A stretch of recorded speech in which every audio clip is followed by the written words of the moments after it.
Aujourd'hui, je voudrais vous expliquer le chapitre de Genèse, chapitre 1. Vous êtes mon peuple.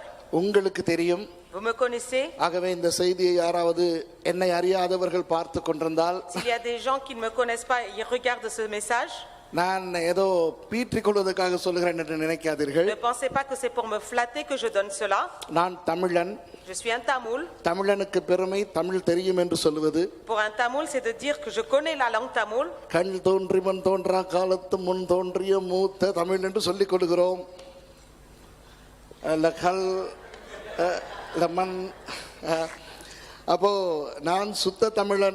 Je suis un vrai Tamoul pur. Mon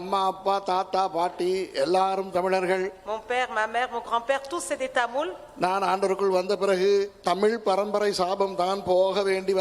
Et quand je suis devenu dans le Seigneur, toutes mes malédictions de Tamoul étaient parties. Et j'ai été devenu Tamoul et il m'a fait devenir un serviteur de Dieu. Et il m'a donné cette langue hébreu qui a été écrite dans sa parole. Et moi je suis un homme qui lit la parole en hébreu. Et pourquoi je vous dis cela? Hébreu c'est composé de 3 langues. Un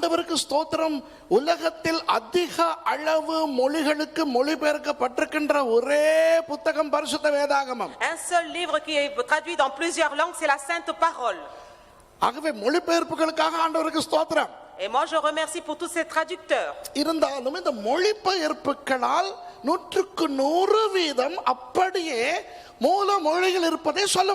Mais même s'il y a une traduction, à 100% on ne peut pas leur rapporter les mêmes mots. Le pasteur Dinesh qui est là, il a étudié en Angleterre. Donc on parle en anglais avec lui.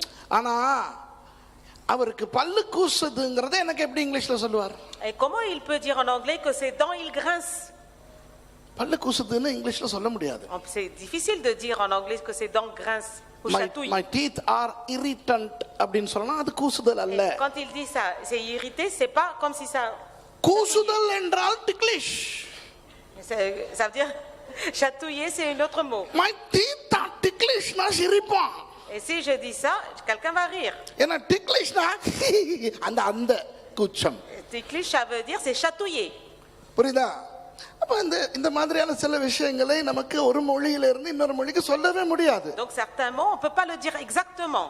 ஆகவே இன்றைக்கு நான் இந்த எபிரேய மொழியில் ஆதியாகமம் 1ஆம் அதிகாரத்தை வாசிக்கும் பொழுது எப்படி இருக்கும் என்பதனை கொஞ்சம் சுருக்கமாக உங்களுக்கு சொல்லிக் கொடுக்க போகிறேன். Donc aujourd'hui je vais vous expliquer les mots hébreux quand on les prononce comment elles devront être. Je vais le dire brièvement. இப்போ அன்பானவர்களே விஞ்ஞானம் இருக்கிறதே விஞ்ஞானம். Vous connaissez la science, n'est-ce pas? விஞ்ஞானத்தை अनेक கிறிஸ்தவர்கள் மதிப்பதே கிடையாது. Et beaucoup de chrétiens ne respectent pas la science. अनेक கிறிஸ்தவர்கள் நினைக்கிறார்கள் விஞ்ஞானமே போய் விஞ்ஞானிகளே மொட்டர்கள் என்று. Et beaucoup de chrétiens ils pensent que la science c'est quelque chose de faux et qu'ils ne doivent pas compter. விஞ்ஞானத்தை ஏற்றுக்கொள்ளாதவன் விமானத்தில் பறக்கவே கூடாது. Celui qui n'a pas accepté la science, il doit même pas prendre l'avion. விளங்குதா?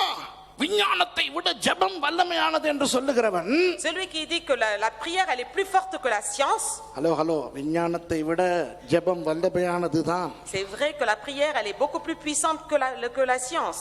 ஆனால் இங்கே இருந்து நீங்கள் எத்தனை வருஷங்கள் உபவாசித்து ஜெபித்தாலும் இலங்கைக்கு போக மாட்டீர்கள் விமானத்தில் ஏறி போகாவிட்டால். Et même si vous jeûnez et priez pendant des années, vous pouvez pas aller au Sri Lanka comme ça, il faut prendre l'avion. நமது ஆண்டவர் விஞ்ஞானத்தை உருவாக்கியவர். Notre Dieu est un Dieu qui a créé la science. பூமி உருண்டை என்று கண்டுபிடித்தது எத்தனையோ காலத்துக்கு பிறகுதான். Il y a plusieurs années après qu'on a découvert que la terre était ronde. புவியீர்ப்பு விசை இருக்கிறது என்று கண்டுபிடித்தது அந்த விசையை ஆண்டவர் உருவாக்கிய எத்தனையோ காலத்துக்கு பிறகுதான். Et toutes les choses qui vont avec ça a été découvert que plus tard. ஆகவே விஞ்ஞானத்தை உண்டாக்கியவர் தேவன். Donc c'est Dieu qui a créé la science. ஆனால் இன்றைக்கு ஒரு பெரிய பிரச்சனை இருக்கிறது. Mais aujourd'hui il y a un grand problème. தூய விஞ்ஞானம் பிரயோக விஞ்ஞானம் இந்த இரண்டையும் மனுஷன் போட்டு குழப்பிக் கொண்டிருக்கிறான். Et les gens ils sont en train de mélanger toutes sortes de sciences. தூய விஞ்ஞானம் மாறாது. La science pure fondamentale elle ne change pas. தூய விஞ்ஞானம் தூய கணிதம் இவை எதுவுமே மாறாது. La science fondamentale elle ne changera pas. ஒரு பொருளை மேலே கைவிட்டால் அது கீழே பூமிக்கு வந்து விழும். Quand on lâche un objet, le magnétisme va attirer sur la terre l'objet. இன்றைக்கு போட்டாலும் விழும். Si je le lâche aujourd'hui, ça tombe. இன்னும் 10 வருஷத்துக்கு பிறகு போட்டாலும் விழும். Et 10 années après je lâche, elle tombera. அந்த பொருளை ஆதாம் போட்டிருந்தாலும் விழும். Si Adam l'avait mis, ça tombera. ஆதாமுக்கு முன்னே அந்த பூமியில எவனாவது போட்டிருந்தாலும் விழும். Même si avant Adam on avait lâché l'objet, ça serait tombé par terre. அது மாறாது. Ça ne changera pas. ஆனால் ரைட் சகோதரர்கள் என்ன செய்தார்கள்? Mais les frères Wright, qu'est-ce qu'ils ont fait? அமெரிக்காவிலே நார்த் கரோலினாவை சேர்ந்த 2 சகோதரர்கள். Il y avait 2 frères aux États-Unis. அந்த புவி ஈர்ப்பு விசையை விட கொஞ்சம் வேகமான விசையில் ஒரு பொருளை முன்னாலே தள்ளினால் Ils se sont dit si on pousse un objet encore plus rapidement que cela, அது கீழே விழாது என்று கண்டுபிடித்தார்கள். ils ont découvert que cette chose ne peut pas tomber. விமானத்தை உண்டு Et ils ont créé l'aviation. மற்றபடி எவனுமே புவி ஈர்ப்பு விசையை மாற்ற முடியாது. Et personne ne peut changer tout ce qui est de magnétisme. ஒலி அலைகள், waves, radio waves. Et tout ce qui est radioélectrique. இவையெல்லாம் இருந்து கொண்டேதான் இருக்கின்றன. Tout cela existe encore. ஆனால் வானொலியை கண்டுபிடித்தவன், et celui qui a découvert le son, அந்த ஒலி அலைகளை பிரயோகப்படுத்த கட்டுப்படுத்த பழகினான். il a appris à maîtriser les ondes. ஆகவே இன்றைய உலகத்தின் நவீன விஞ்ஞானங்கள், et aujourd'hui toutes les sciences, toutes les technologies, தூய விஞ்ஞானத்தை பிரயோகப்படுத்துகின்றன. ils sont en train de développer la science fondamentale. Applied science versus pure science. Et ils sont en train de utiliser, de développer les sciences fondamentales. இன்றைக்கு இருக்கிற உலகம் applied science இல் ரொம்ப முன்னேறி இருக்கிறது. Et aujourd'hui la science, les technologies, ils ont évolué dans toutes ces sortes d'applications. ஆனால் இந்த அறிவுகெட்ட உலகம், et cet monde insensé, தன்னுடைய பிரயோக விஞ்ஞான அறிவு மிகுதியை வைத்துக்கொண்டு avec la science qui a été développée, ஆண்டவரை கண்டுபிடிக்க பார்க்கிறது. ils ont oublié de découvrir Dieu. வேதத்தை புரிந்து கொள்ள பார்க்கிறது. ils essayent de comprendre la parole de Dieu. ஆகவே ஆண்டவர் இல்லை என்ற ஒரு நிலைக்கு வந்து விடுகிறது. donc ils sont arrivés à un état pour dire que Dieu n'existe point. 19ஆம் நூற்றாண்டின் நடுப்பகுதியில், et au milieu du 19e siècle, தன் வாழ்க்கையில் விரக்தி உற்றிருந்த ஒரு ஆங்கிலேயன், un anglais qui était dégoûté de sa vie, அவன் அந்த ஸ்காட்லாந்து பக்கத்துல இருக்கின்ற ஒரு தீவுக்கு போனவன். et lui il a été dans une île. உண்மையான கதை என்னவென்றால், vous savez quelle est l'histoire vraie? அவன் வாழ்க்கையை வெறுத்து, il était vraiment dégoûté de sa vie. Siddhartha கௌதமர் எப்படி வாழ்க்கையை வெறுத்து காட்டுக்கு போனாரோ அது போல போனான். il est comme le prêtre qui s'enfuit dans une forêt pour être dégoûté de sa vie. il est parti ainsi. அவர் அங்கே போய் பௌத்த மதத்தை உண்டாக்கினார். et il a créé le bouddhisme. இந்த மனுஷன் போய் பரிணாமவாதத்தை உண்டாக்கி விட்டான். et lui il a découvert autre chose. அவன் பெயர் தான் Charles Darwin. et c'est Charles Darwin qui a découvert.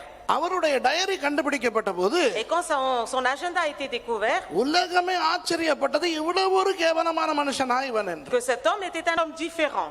தான் சொன்னதையே தான் நம்பாமல் செத்து போன மனுஷன். c'est un homme qu'il a pas cru. Quand il est mort, il n'a pas cru en ce qu'il a dit. ஆனால் உலகம் என்ன செய்தது?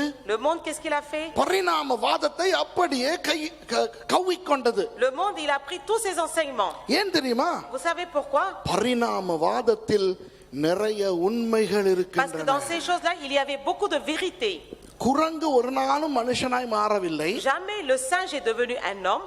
உண்மையாக மனுஷர்கள் தான் குரங்குகளாக மாறிக்கொண்டிருக்கிறோம். en vrai c'est les hommes qui sont devenus des singes. ஆனால் mais விஞ்ஞானமும் பரிணாமவாதமும் சில விஷயங்களை ஏன் சொல்லுகின்றன என்று இன்றைக்கு உங்களுக்கு நான் சொல்லிக் கொடுக்கிறேன். et moi je vais vous expliquer pourquoi la science et la nature se mettent ensemble pour expliquer certaines choses. நான் விஞ்ஞானம் சொல்லிக் கொடுக்க வரவில்லை. moi je viens pas vous expliquer la science. ஆதியாகமம் 1ஆம் அதிகாரத்தை சொல்லிக் கொடுக்க வந்திருக்கிறேன். je vais vous expliquer Genèse chapitre 1. ஆதியாகமம் 1ஆம் அதிகாரம் 1வது வசனத்தை நான் எபிரேய மொழியிலே சொல்ல விரும்புகிறேன். je voudrais lire le Genèse chapitre 1 verset 1 en hébreu. ஏனென்றால் இந்த நிகழ்ச்சி போக போக போக போக ஆயிரக்கணக்கான ஜனங்கள் பார்க்கக்கூடிய ஒரு நிகழ்ச்சி. parce que c'est vraiment des milliers de personnes ils peuvent voir cela. அநேகருக்கு எபிரேய மொழி தெரியும். Beaucoup connaissent l'hébreu. ஆகவே அவர்களுடைய ஆசீர்வாதத்துக்காக நான் இதை சொல்லுகிறேன். Et moi je le dis pour leur bénédiction. முதல்ல தமிழ்ல யாராவது வாசிங்க. ஆதியாகமம் 1ஆம் அதிகாரம் 1வது வசனம். On lit en tamoul. ஆதியிலே தேவன் வானத்தையும் பூமியையும் சிருஷ்டித்தார். பிரெஞ்சுல வாசிங்க. Au commencement Dieu créa les cieux et la terre. அவ்வளவுதானா? பெஹெஷித் எலோஹிம் பாஹா ஹஷ்மாயிம் வலஅஹரெட்ஸ். ஆதியிலே தேவன் வானத்தையும் பூமியையும் சிருஷ்டித்தார். இப்போ அந்த ஆதியிலே என்ற சொல், Donc le mot commencement, எபிரேய மொழியிலே பெஹெஷித் என்று வரும். en hébreu c'est Bereshit. பல பல பல பல பல பல பல எத்தனையோ மில்லியன் பில்லியன் கணக்கான வருஷங்களுக்கு முன், Il y a des millions et des millions d'années auparavant. நிச்சயமாக 6000 வருஷங்களுக்கு முன்னல்ல, C'est pas plusieurs années comme cela avant. எவ்வளவோ பில்லியன் கணக்கான வருஷங்களுக்கு Des முன் millions et des milliards d'années avant. பெஹெஷித் எலோஹிம். எலோஹிம் என்பது தேவனுடைய நாமம். Elohim ça veut dire c'est le nom de Dieu. L என்றால் தேவன், El ça veut dire Dieu. ஓஹிம் என்பது அதனுடைய பன்மை. Ohim c'est sa nature. அந்த இடத்திலே திரித்துவம் காட்டப்படுகிறது. Et à cet endroit c'est la Trinité qui est démontrée. தேவன் ஒருவராய் இருந்தாலும் Même si Dieu est unique en son genre, அவர் 3 நபர்களாய் இருக்கிறார். il est en 3 personnages. ஆனால் 3 தெய்வங்கள் இல்லை. Mais ce n'est pas 3 dieux. ஒரே தேவன் 3 நபர்கள். C'est un Dieu mais 3 personnes. 3 நபர்கள் என்றால் 3 தெய்வங்களா? 3 personnes, est-ce que c'est 3 dieux? இல்லை, ஒரே தேவன். Non, c'est un seul Dieu unique. அப்போ பிதா குமாரன் பரிசுத்த ஆவியானவர் மூவரும் ஒருவரா? Mais est-ce que le Père, Fils et Saint-Esprit sont des 3 personnes? ஒருவர். Oui, c'est une ஆனால் personne. பிதா வேறு, குமாரன் வேறு, பரிசுத்த ஆவியானவர் வேறு. Mais le Père, le Fils et le Saint-Esprit sont des personnes séparées. பிதா சிலுவையில் மரிக்கவில்லை. Et il n'y a pas des choses différentes du Père. பரிசுத்த ஆவியானவர் சிலுவையில் மரிக்கவில்லை. Le Saint-Esprit n'est pas mort sur la croix. ஆகவே பிதா குமாரன் பரிசுத்த ஆவியானவர் வேறு. Donc le Père, Fils et Saint-Esprit sont différents. ஆனால் பிதா குமாரன் பரிசுத்த ஆவியானவர் 3 பேரும் ஒருவர். Mais les Pères, Fils et Saint-Esprit font une seule personne. இது நமக்கு புரியாது. Ça on ne peut pas le comprendre. புரிய தேவையும் இல்லை. On n'a pas besoin de le comprendre. Elohim என்ற சொல்லில் அந்த ஒருத்துவத்துக்குள் இருக்கின்ற பன்மை காணப்படுகிறது. On voit que Elohim c'est une seule personne unique en son genre. அடுத்த சொல்லைத்தான் நான் கொஞ்சம் ஆழமாக உங்களுக்கு விளக்கப்படுத்த போகிறேன். Après je vais aller un peu plus profondément. பாகா தமிழ்ல சிருஷ்டித்தார், C'est-à-dire créateur. சிருஷ்டித்தார் என்று சொல்லும் பொழுது Quand on dit créateur, அது பெரிய ஒரு விளக்கத்தை கொடுக்கவில்லை. ça donne pas une grande explication. ஆனால் இந்த பாகா என்ற சொல்லினுடைய அர்த்தம் என்ன தெரியுமா? Vous savez quelle est la signification du mot Baha? ஒரு செகண்ட் கூட அல்ல. ஒரு செகண்ட் கூட அல்ல. Pas une seconde. ஒரு செக்கனை 1000 துண்டுகளாய் பிரித்து, Et si en cette seconde on peut diviser en 1000 fois, அந்த 1000த்தில் ஒரு அந்த நேரத்துக்குள், et dans ce millième, dans un millième de seconde, இல்லாத ஒன்றை quelque chose qui n'existe pas, திடீரெனவும் tout à coup, முழுமையாகவும் en entier, உருப்பெறச் செய்தல் என்று அர்த்தம். c'est-à-dire de le créer entièrement. அதாவது ஒரு இப்படி சொல்லுகிறோமே, On dit comme ça une seconde, அந்த நேரத்தை 1000 துண்டுகளாக பிரித்து, et cette seconde est divisée en millièmes de fois, அதிலே ஒரு துண்டு, et dans ce millième-là, une partie infime, ஒன்றும் இல்லாததிலிருந்து de quelque chose de néant, அப்படியே ஒன்றை திடீரென உருவாக்குவது. c'est-à-dire créer quelque chose tout à coup. இந்த பாகா உருவாக்கத்தை எந்த ஒரு பொருளையும் கொண்டு எந்த ஒரு விஞ்ஞானியாலும் செய்ய முடியாமல் இருக்கிறது. Et quelque chose de Baha qui n'existe pas, aucun scientifique ne peut le faire. உதாரணமாக இந்த யுரேனியம் பாம்ஸ் எல்லாம் போட்டார்களே, லிட்டில் பாய் ஃபேட் மேன் என்று சொல்லி ஜப்பானில் 2ஆம் உலக யுத்தத்திலே. Vous savez que quand ils ont lancé des bombes en Japon pendant la Deuxième Guerre mondiale, அந்த அணுகுண்டுகள் ஹிரோஷிமா நாகசாக்கி மேல் வெடித்த போது கூட, et quand ces bombes ils ont explosé à Nagasaki pendant Hiroshima, விஞ்ஞானிகள் சொல்லுகிறார்கள் அந்த பாகா என்ற அந்த ஒரு எஃபெக்ட் வரவில்லையா. et même les scientifiques ils disent même l'effet Baha de tout à coup ne s'est pas produit. ஆண்டவர் என்ன செய்கிறார்? Dieu qu'est-ce qu'il a fait? வானத்தையும் பூமியையும் ஹஷமாயும் வலஹரெட்ஸ், வானத்தையும் பூமியையும் என்றால் என்ன அர்த்தம்? Qu'est-ce qu'il a fait? Il a créé le ciel et la terre. Qu'est-ce que ça veut dire? முழு வான மண்டலங்களும், tout le ciel, tout ce qu'elle est composé, முழு பூமியும் toute la terre, எல்லாவற்றையும் toutes les choses, அந்த 1000ல் ஒரு நொடிக்குள் et dans le millième de seconde qu'il est composé, ஆண்டவர் உண்டாக்கினாரே. il a créé. அந்த உண்டாக்கும் போது அது எப்படி இருந்திருக்கும்? Comment cela devait être quand il l'a créé? Il a fait un bang. இதை விஞ்ஞானிகள் கண்டுபிடித்திருக்கிறார்கள். Et ça, les scientifiques l'ont découvert. அவர்கள் என்ன சொல்லுகிறார்கள்? Et qu'est-ce qu'ils disent? 4.5 billion வருடங்களுக்கு முன்பு, avant que 4 millions d'années viennent, இந்த bang ஏற்பட்டதாம். et que ce bing s'est produit. அந்த bang et ce bing, பெரிய bang ஆம். et c'est devenu un grand bang. ஆகவே big bang theory-னு கொண்டுட்டான். Et c'est pour ça qu'ils disent ça, c'est un bing bang. பிரெஞ்சில் பொங்கோ, big பேங்கோ, big பொங்கோ. அந்த big bang எப்படி வந்தது? Et comment ce big bang est arrivé?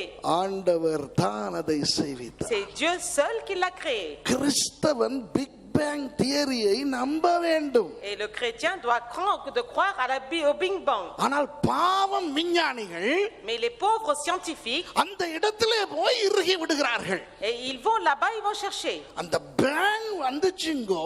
et au moment où le bang est arrivé, ஆனா அந்த bang வருவதற்கு என்ன காரணம் என்பதை கண்டுபிடிக்க முடியாமல் இருக்கிறார்கள். ils n'arrivent pas à trouver à quel moment, comment est arrivé ce bang. அவர்களுடைய தோளை தட்டி சொல்ல வேண்டும், excuse me. et il faut frapper sur leur épaule et dire excusez-moi. Elohim தாயா அந்த பேங்கை உண்டு பண்ணினார். விளங்குதா? c'est Elohim qui a créé ce bang.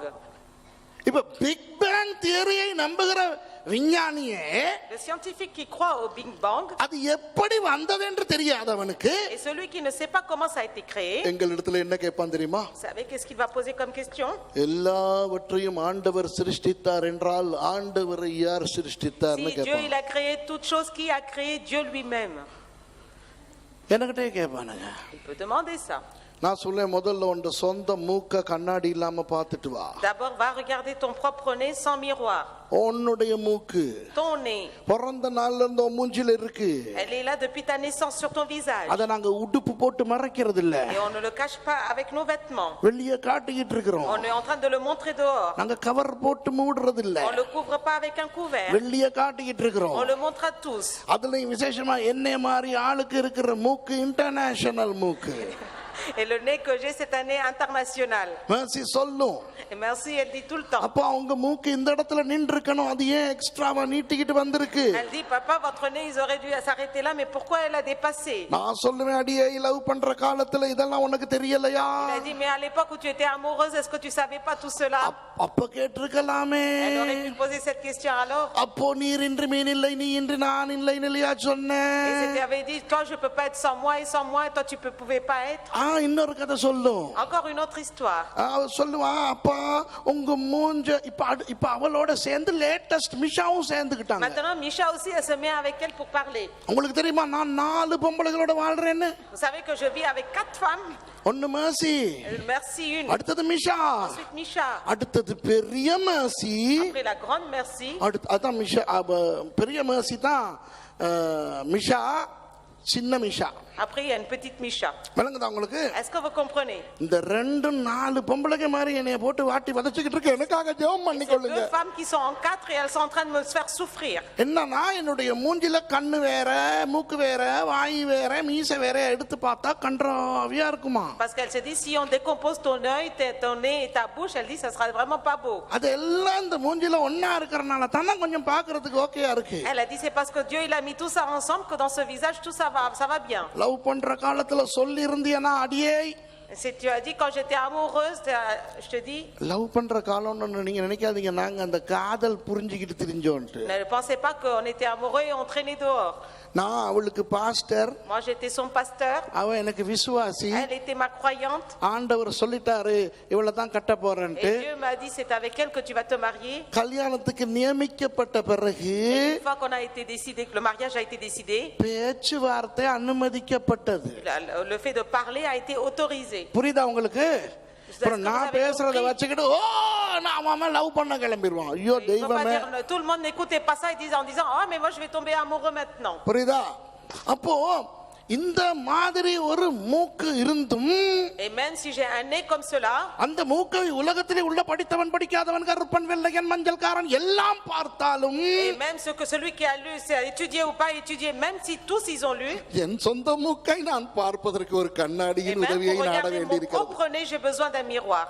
என் மூக்கை எனக்கு என் கண்ணால பார்க்க முடியல. Même mon propre nez, je peux pas le regarder avec mes propres yeux. ஆண்டவர் எப்படி உருவானார்னு இவருக்கு தெரிஞ்சுக்கணுமா? Et comment il veut savoir comment Dieu a créé? நமக்கு ஆண்டவரை பற்றி அவர் வெளிப்படுத்தாத ஒன்றையுமே கண்டுபிடிக்க முடியாது. On ne peut pas découvrir rien de ce qu'il lui il a montré, révélé.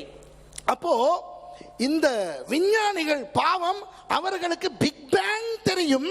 Les scientifiques ils connaissent qu'est-ce que c'est le Big Bang. அந்த big bang எப்படி வந்தது என்று தெரியாது. Ils ne savent pas comment est arrivé ce Big Bang. சரி, இரண்டாவது வசனம். Et verset 2.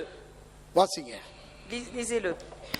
பூமியானது ஒழுங்கின்மையும் வெறுமையுமாய் இருந்தது. லஹரத் சஹயா தொஹு வபஹு. சரி, இனி ஹெப்ரேய மொழி விட்டுருவோம், இனி தமிழ்லயே போவோம்.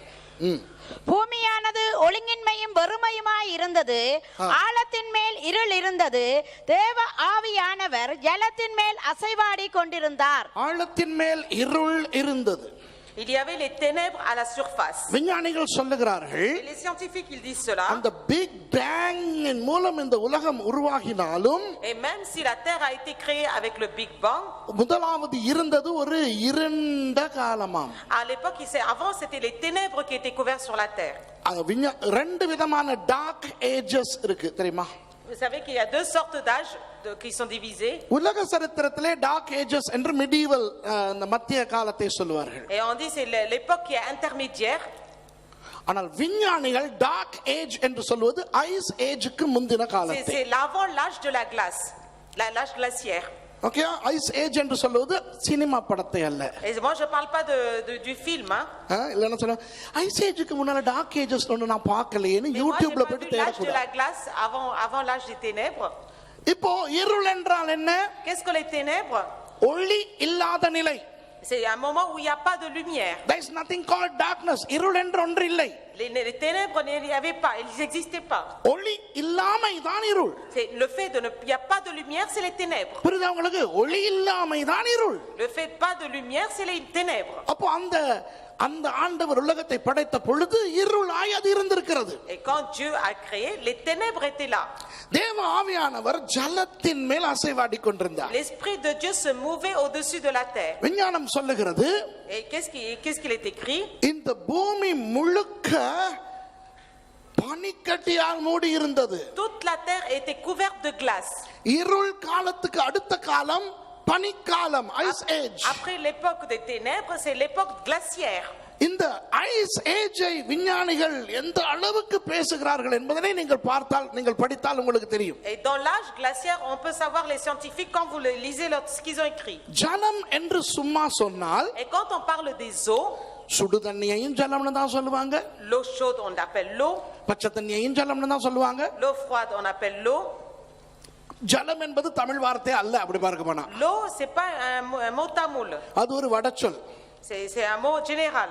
ஆனால் உண்மையாக அந்த எபிரேய மொழியிலே பார்க்கும் பொழுது, Et quand on regarde en hébreu, உறைந்த நிலையில் காணப்படுகின்ற தண்ணீரை குறிக்கிறது. et ça montre c'est une eau qui a été fondue, la glace fondue. இந்த முழு பூமியும் பனியினால் மூடி இருந்தது என்பதற்கு இந்த இரண்டாவது வசனமே ஆதாரம். Et ce verset elle montre vraiment, elle est la fondation pour montrer que la glace était couverte au-dessus. ஆகவே வேதத்தில் ஐஸ் ஏஜ் இருக்கிறது. Donc l'âge glaciaire existait dans la Bible. மூன்றாவது வசனத்தை வாசிப்போம். Et quand on va lire le verset 3, தேவன் வெளிச்சம் உண்டாக கடவது என்றார், வெளிச்சம் உண்டாயிற்று. Dieu dit que la lumière soit et la lumière fut. ஆண்டவர் வெளிச்சத்தை உண்டு பண்ணினார். Dieu il a créé la lumière. ஒன்று சொல்லுகிறேன், Moi je vous dis une chose. இந்த வெளிச்சம் சூரியனிலிருந்து வந்த வெளிச்சம் அல்ல. Cette lumière n'est pas arrivée du soleil. சூரியனை ஆண்டவர் நான்காவது நாள் தான் உண்டாக்குகிறார். Le soleil c'est le 4e jour qu'il a été créé. அதற்கு வருவோம் பிறகு. Et après, அப்போ சூரியன் உண்டாக்கப்படுவதற்கு முன், avant que le soleil soit créé, சூரியன் இருந்தது. ஏனென்றால் ஆதியிலே தேவன் வானத்தையும் பூமியையும் பாகா சிருஷ்டித்த பொழுது சூரியன் இருந்தது. au commencement quand Dieu a créé le ciel et la terre, le soleil existait. ஆனால் இந்த அளவுக்கு சூரிய வெப்பம் வர வேண்டும், Mais à quel point que la chaleur, le soleil doit dégager de la chaleur. பூமியிலிருந்து எவ்வளவு தூரத்தில் சூரியன் இருக்க வேண்டும்? À quelle distance le soleil doit se tenir par rapport à la terre? பூமி இந்த அளவுக்கு தன்னைத்தானே சுற்றி வர வேண்டும், சூரியனை சுற்றி வர வேண்டும் என்ற விஷயங்கள் எதையுமே ஆண்டவர் இன்னும் தீர்மானிக்கவில்லை. Le ciel, le Seigneur n'avait pas décidé comment le soleil, la terre devait tourner autour du soleil. அது நடந்தது 4வது வசனத்தில். Ça s'est produit dans le 4e verset. ஆனால் இந்த சுடர்களுக்கு ஓரளவு வெளிச்சம் இருந்தது. Mais il y avait quand même à peu près de la lumière. ஆனால் இந்த சிருஷ்டிக்கப்பட்ட இந்த பூமிக்கு ஆண்டவர் போக்கும் வரத்துமா இருந்தபடியினால் அவருடைய வெளிச்சம் இங்கே காணப்படுகிறது. Mais cette terre qui a été créée comme il y avait quand même la présence de Dieu, il y avait sa lumière qui était là. தேவனுடைய வெளிச்சம் இது. Ça c'est la lumière de Dieu. அது உண்டாகட்டும், என்னுடைய வெளிச்சம் இந்த பூமியையும் அடையட்டும் என்பதுதான் இந்த வசனத்தினுடைய அர்த்தம். Et la signification de ce verset c'est que ma lumière aussi soit sur cette terre. ஆனால் அந்த வெளிச்சத்தின் மூலம் என்ன நடக்கிறது? Et qu'est-ce qui se passe à travers cette lumière? இந்த பூமி கொஞ்சம் கொஞ்சம் வெப்பமடைய ஆரம்பிக்கிறது. Petit à petit cette terre a commencé à se réchauffer. விஞ்ஞானம் சொல்லுகிறது, La science dit, பல மில்லியன் ஆண்டுகள் எடுத்தன அந்த ஐஸ் பனிக்கட்டிகள் கொஞ்சம் கொஞ்சம் கரைவதற்கு. il a dit des millions et des millions d'années ça a pris pour que les glaces elles fondent. வெளிச்சம் நல்லது என்று தேவன் கண்டார். Dieu a vu que la lumière était bonne. வெளிச்சத்தையும் இருளையும் தேவன் வெவ்வேறாக பிரித்தார். Dieu il a séparé les ténèbres et la lumière. அடுத்த வசனத்தை வாசிங்க. Et le verset d'après, பின்பு தேவன் ஜலத்தின் மத்தியில் ஆகாய விரிவு இல்லம்மா, நான் வாசிச்சதை விட்டு வாசிங்க. வெளிச்சம் நல்லது என்று தேவன் கண்டார், வெளிச்சத்தையும் இருளையும் தேவன் வெவ்வேறாக பிரித்தார். 5வது வசனத்தை வாசிங்க. தேவன் வெளிச்சத்துக்கு பகல் என்று பெயரிட்டார், இருளுக்கு இரவு என்று பெயரிட்டார். சாயங்காலமும் விடியற்காலமும் ஆகி முதலாம் நாள் ஆயிற்று. இங்கதான் ஒரு பெரிய பிரச்சனை வருது நமக்கு. et c'est ici qu'il y a un grand problème. சாயங்காலமும் விடிய காலமும் கூட பெரிய பிரச்சனை இல்ல. Le jour et la nuit c'est pas un grand problème. ஏன்னா ஒன்று நாம் புரிந்து கொள்ள வேண்டும். Et nous devons comprendre une chose. இந்த ஆதியாகமத்தை எழுதும் பொழுது என்ன அழகான இலக்கிய நடையில் எழுதி இருக்கிறார் என்று. Regardez quand le livre de Genèse est écrit, comment il est écrit dans un style de இந்த இடத்துல காணப்படுகிற அந்த நாள் தான் பிரச்சனை. Et le problème, le mot jour, ça pose problème. நாள் என்றால் 24 மணித்தியாலம். Le jour c'est 24 heures. இப்போ எபிரேய மொழியிலே நாள் என்றால் என்ன? Et qu'est-ce que ça veut dire au mot hébreu le jour? இந்த இடத்துல பயன்படுத்தப்பட்டிருக்கின்ற சொல் யோம். Le mot qui a été utilisé c'est yom. யோம் என்னுடைய உண்மையான அர்த்தம் என்ன? Vous savez quelle est la signification du mot yom? வேதத்திலே பழைய ஏற்பாட்டிலே மாத்திரம் 3000க்கும் அதிகமான தடவைகள் இந்த யோம் வருகின்றன. Et dans la parole le mot yom il arrive 3000 fois. அதிலே அதிக தடவை இந்த யோம் மொழிபெயர்க்கப்படுவது சகாப்தம். Et à chaque fois ce mot il a été traduit en disant sahaptam. சகாப்தம். Sahaptam. நமக்கு நாள் என்றால் Et jour pour nous 24 மணி நேரம். c'est 24 heures. அதனால் தான் ஆண்டவர் 6 நாட்களில் சிருஷ்டித்தார் C'est என்றால் pour ça quand on dit que Dieu il a créé 6 jours, நம்முடைய 6 நாட்கள் என்று நினைத்துக் on கொண்டிருக்கிறோம். pense que c'est nos 6 jours à nous. ஆனால் நியாயப்பிரமாணத்தை கொடுக்கும் பொழுது Mais quand il a donné la loi, 6 நாட்கள் அவர் சிருஷ்டித்து 7ஆம் நாள் ஓய்ந்திருந்தபடியினால் parce qu'il a créé 6 jours et le 7e jour il s'est reposé, நம்முடைய 6 நாட்கள் நாம் வேலை செய்து 7ஆம் நாள் ஓய்ந்திருக்க வேண்டும் என்று சொன்னார். அப்படிதானே? il a dit nous devons travailler 6 jours et nous reposer le 7e jour. ஆனால் உண்மையாக நீங்கள் நியாயப்பிரமாணத்தை ஒழுங்காய் வாசித்தால் Mais si vous lisez comme il faut la loi, 7ஆம் நாள் மாத்திரமல்ல, pas seulement le 7e jour, நீங்கள் ஒழுங்காக யூத கலாச்சாரத்தின் படியும் வேதத்தின் படியும் நீங்கள் பார்த்தால், et si vous regardez selon la culture juive, 6 மணி நேரம் வேலை, 1 மணி நேரம் ஓய்வு. 6 heures de travail, 1 heure de repos. 6 நாள் வேலை, 7ஆம் நாள் ஓய்வு. 6 jours de travail, 1 jour de repos. 6 வாரங்கள் வேலை, 7ஆம் வாரம் ஓய்வு. 6 semaines de travail et 7e semaine de repos. 6 வருஷங்கள் வேலை, 7ஆம் வருஷமே ஓய்வு. 6 années de travail et 7e année de repos. வாசிச்சிருக்கீங்களா? Est-ce que vous l'avez lu? வாசிச்சிருக்கீங்களா? Est-ce que vous l'avez lu? ஞாபகம் இருக்கா? Vous vous souvenez? 6 வருஷங்கள் உன் நிலத்தை நீ பண்படுத்த வேண்டும், நீ பயிர் நட வேண்டும், எல்லாம் செய்ய வேண்டும். Pendant 6 années tu dois travailler ton champ, tu dois le cultiver. 7ஆம் வருஷம் Et le 7e année, அதுபோல de même, 70வது வருஷம் 70 années. இப்படி ஆண்டவர் அந்த ஏழாம் எல்லாவற்றையும் பரிசுத்தப்படுத்தினார். Donc le septième, à chaque 7 il les a sanctifiés. பரிசுத்தப்படுத்துதல் என்றால் என்ன? Qu'est-ce que la sanctification? காதோஷ் என்றால் என்ன? Kadosh, qu'est-ce que ça veut dire? வேறு பிரித்தல். Quelque chose mis à part. வேறு பிரித்தல். Mis à part. ஆகவே இந்த ஏழாம் யம் எல்லாவற்றையும் வேறு பிரித்தார். Elohim, Yom, tout ça il les a séparés, il les a divisés. நம்முடைய பிரச்சனை என்ன? Quel est notre problème? இந்த யம் என்பது 24 மணி நேரமா? Yom, est-ce que c'est 24 heures? அல்லது வேறு ஏதாவதா? Ou est-ce que c'est autre chose? கண்டுபிடிக்கக்கூடிய ஒரே வழி என்ன தெரியுமா? Et vous savez quelle est la manière de trouver? ஆண்டவர் ஏழாம் நாள் ஓய்ந்திருந்தார் தானே Le அன்பானவர்களே? Seigneur s'est reposé le 7e jour, n'est-ce pas?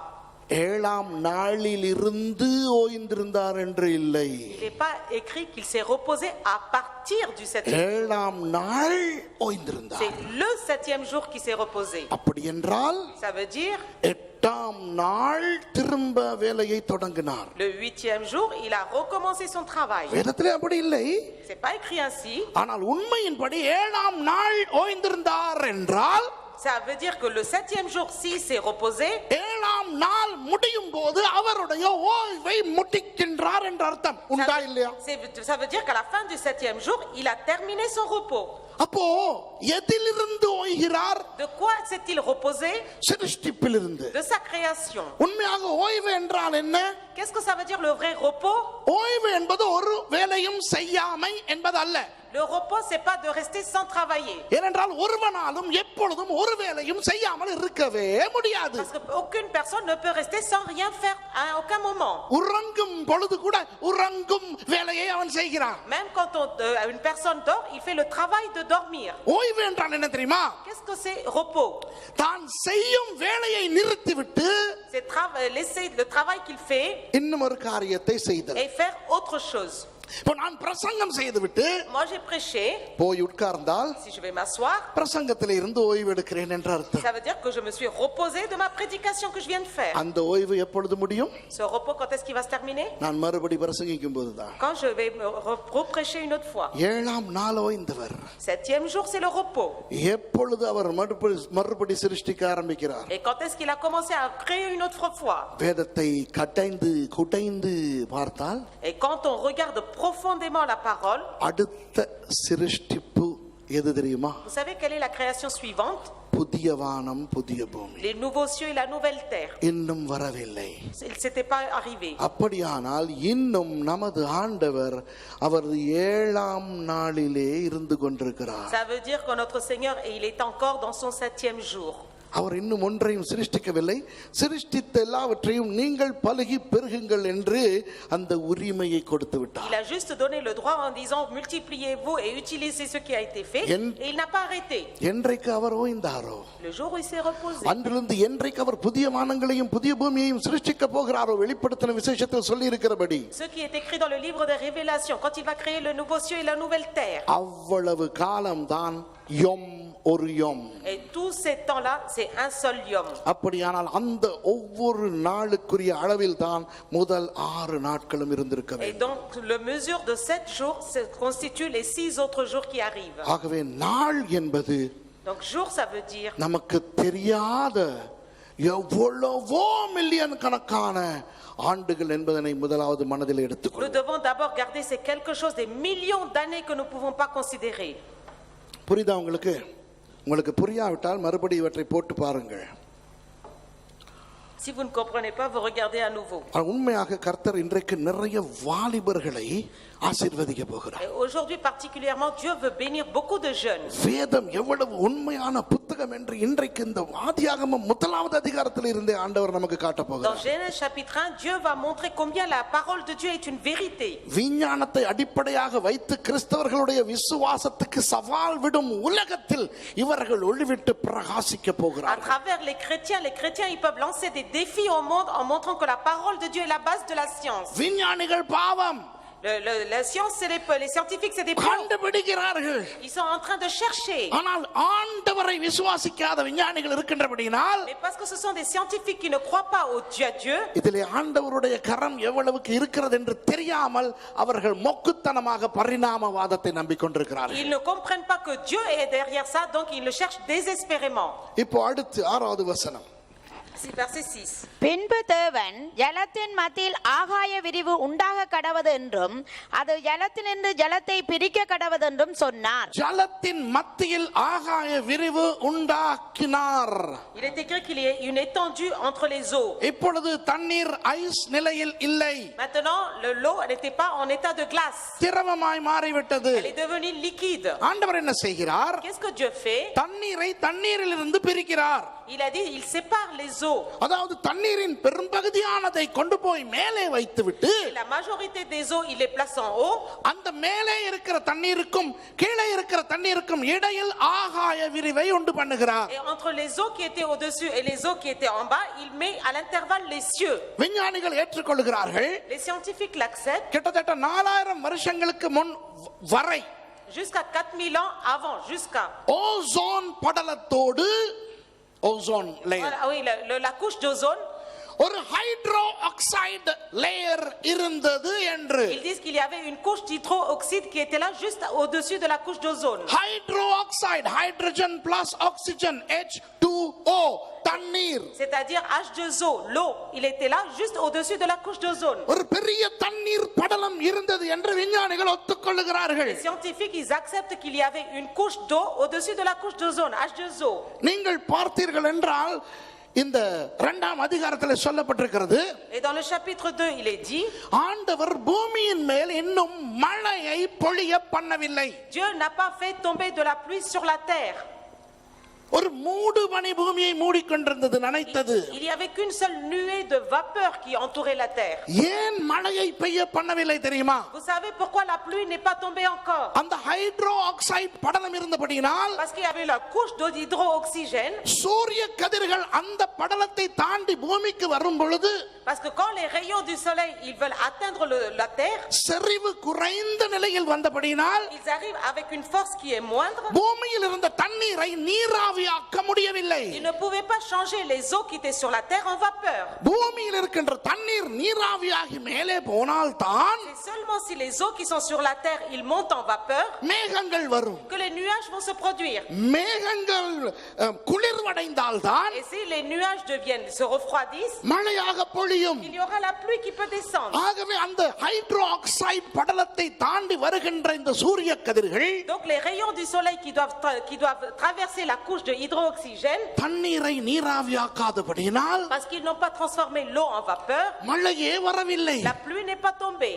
ஆகவே Donc நோவா காலத்தில் நோவா வானத்திலிருந்து தண்ணீர் வரும் என்று பிரசங்கிக்கும் பொழுது ஜனங்களால் அந்த தாற்பயத்தை ஏற்றுக்கொள்ள முடியவில்லை. quand Noé il a prêché à son époque en disant que la pluie, le déluge allait venir, les gens ne pouvaient pas l'accepter. ஆதியாகமம் 7ஆம் அதிகாரத்தில் ஆண்டவர் வெள்ளத்தை அனுப்பும் பொழுது, Dans Genèse chapitre 7, quand Dieu il a envoyé le déluge, அந்த hydro oxide படலம் தான் வானத்தின் மதகுகளை திறந்து விட்டார் என்று வேதம் சொல்லுகிறது. la couche d'hydroxygène, quand elle s'est ouverte, elle a ouvert les cieux, les eaux qui étaient au-dessus des cieux. 40 நாட்கள் அந்த தண்ணீர் மறுபடி பூமிக்கு வந்தது. Pendant 40 années, ces eaux se sont déversées sur la terre. ஆழத்தின் ஊற்றுக்களும் திறந்தன. Et les sources de la terre, elles se sont ouvertes. வேதம் சொல்லுகிறது உலகத்தின் அதி உயர்ந்த சிகரத்தை விட 15 முழம் தண்ணீர் மேலே நின்றது என்று. Il est écrit qu'il y avait, je sais pas, 15 mètres au-dessus de la terre, l'eau s'est tenue. 8ஆம் அதிகாரத்திலே Chapitre 8. ஆண்டவர் பூமியிலே ஒரு காற்றை அனுப்பினார் என்று சொல்லுகிறது. Il est écrit que Dieu a envoyé un vent.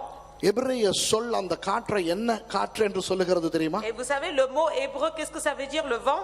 கீழ் காற்று. Un vent du sud. அதாவது கிழக்கிலிருந்து மேற்காக வீசும் ஒரு காற்று. C'est un vent qui va du sud au nord.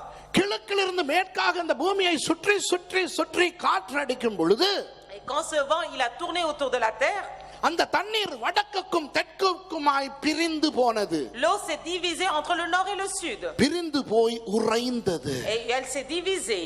Arctic அண்டார்டிக்காக மாறியது. Et c'est là où c'est devenu le pôle antarctique et l'arctique. ஏதோ நான் சொல்லுவதை குறித்து கொண்டு நீங்கள் கண்டுபிடிக்க விருப்பமானால் கண்டுபிடிக்கலாம். Et vous pouvez chercher si vous voulez. 1986 ஆண்டு செப்டம்பர் மாதம் டைம்ஸ் மேகசினில் வந்த ஒரு கட்டுரையை நான் சொல்லுகிறேன். En octobre 1986 dans le magazine Times, ils ont écrit cet article.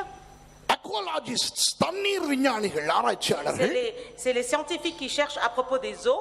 Arctic கண்டத்தில் இருக்கும் அந்த பனிக்கட்டிகள் எந்த அளவுக்கு தண்ணீரை கொண்டிருக்கின்றன என்ற ஒரு பெரிய ஆய்வில் ஈடுபட்டார்கள். Les chercheurs, ils ont été dans le pôle nord arctique et ils ont essayé de chercher à quel point était la glace. சாதாரண மனிதனுக்கு புரியக்கூடிய விதத்தில் அவர்கள் அந்த டைம்ஸ் மேகசினில் எப்படி அதை எழுதியிருந்தார்கள் தெரியுமா? Et dans le magazine Times, ils ont écrit d'une manière assez un article de vulgarisation pour que tout le monde comprenne. Arctic பனிக்கட்டிகளை 1000 துண்டுகளாக வெட்டி, et ils ont carotté, c'est-à-dire ils ont découpé en morceaux les glaces du pôle nord.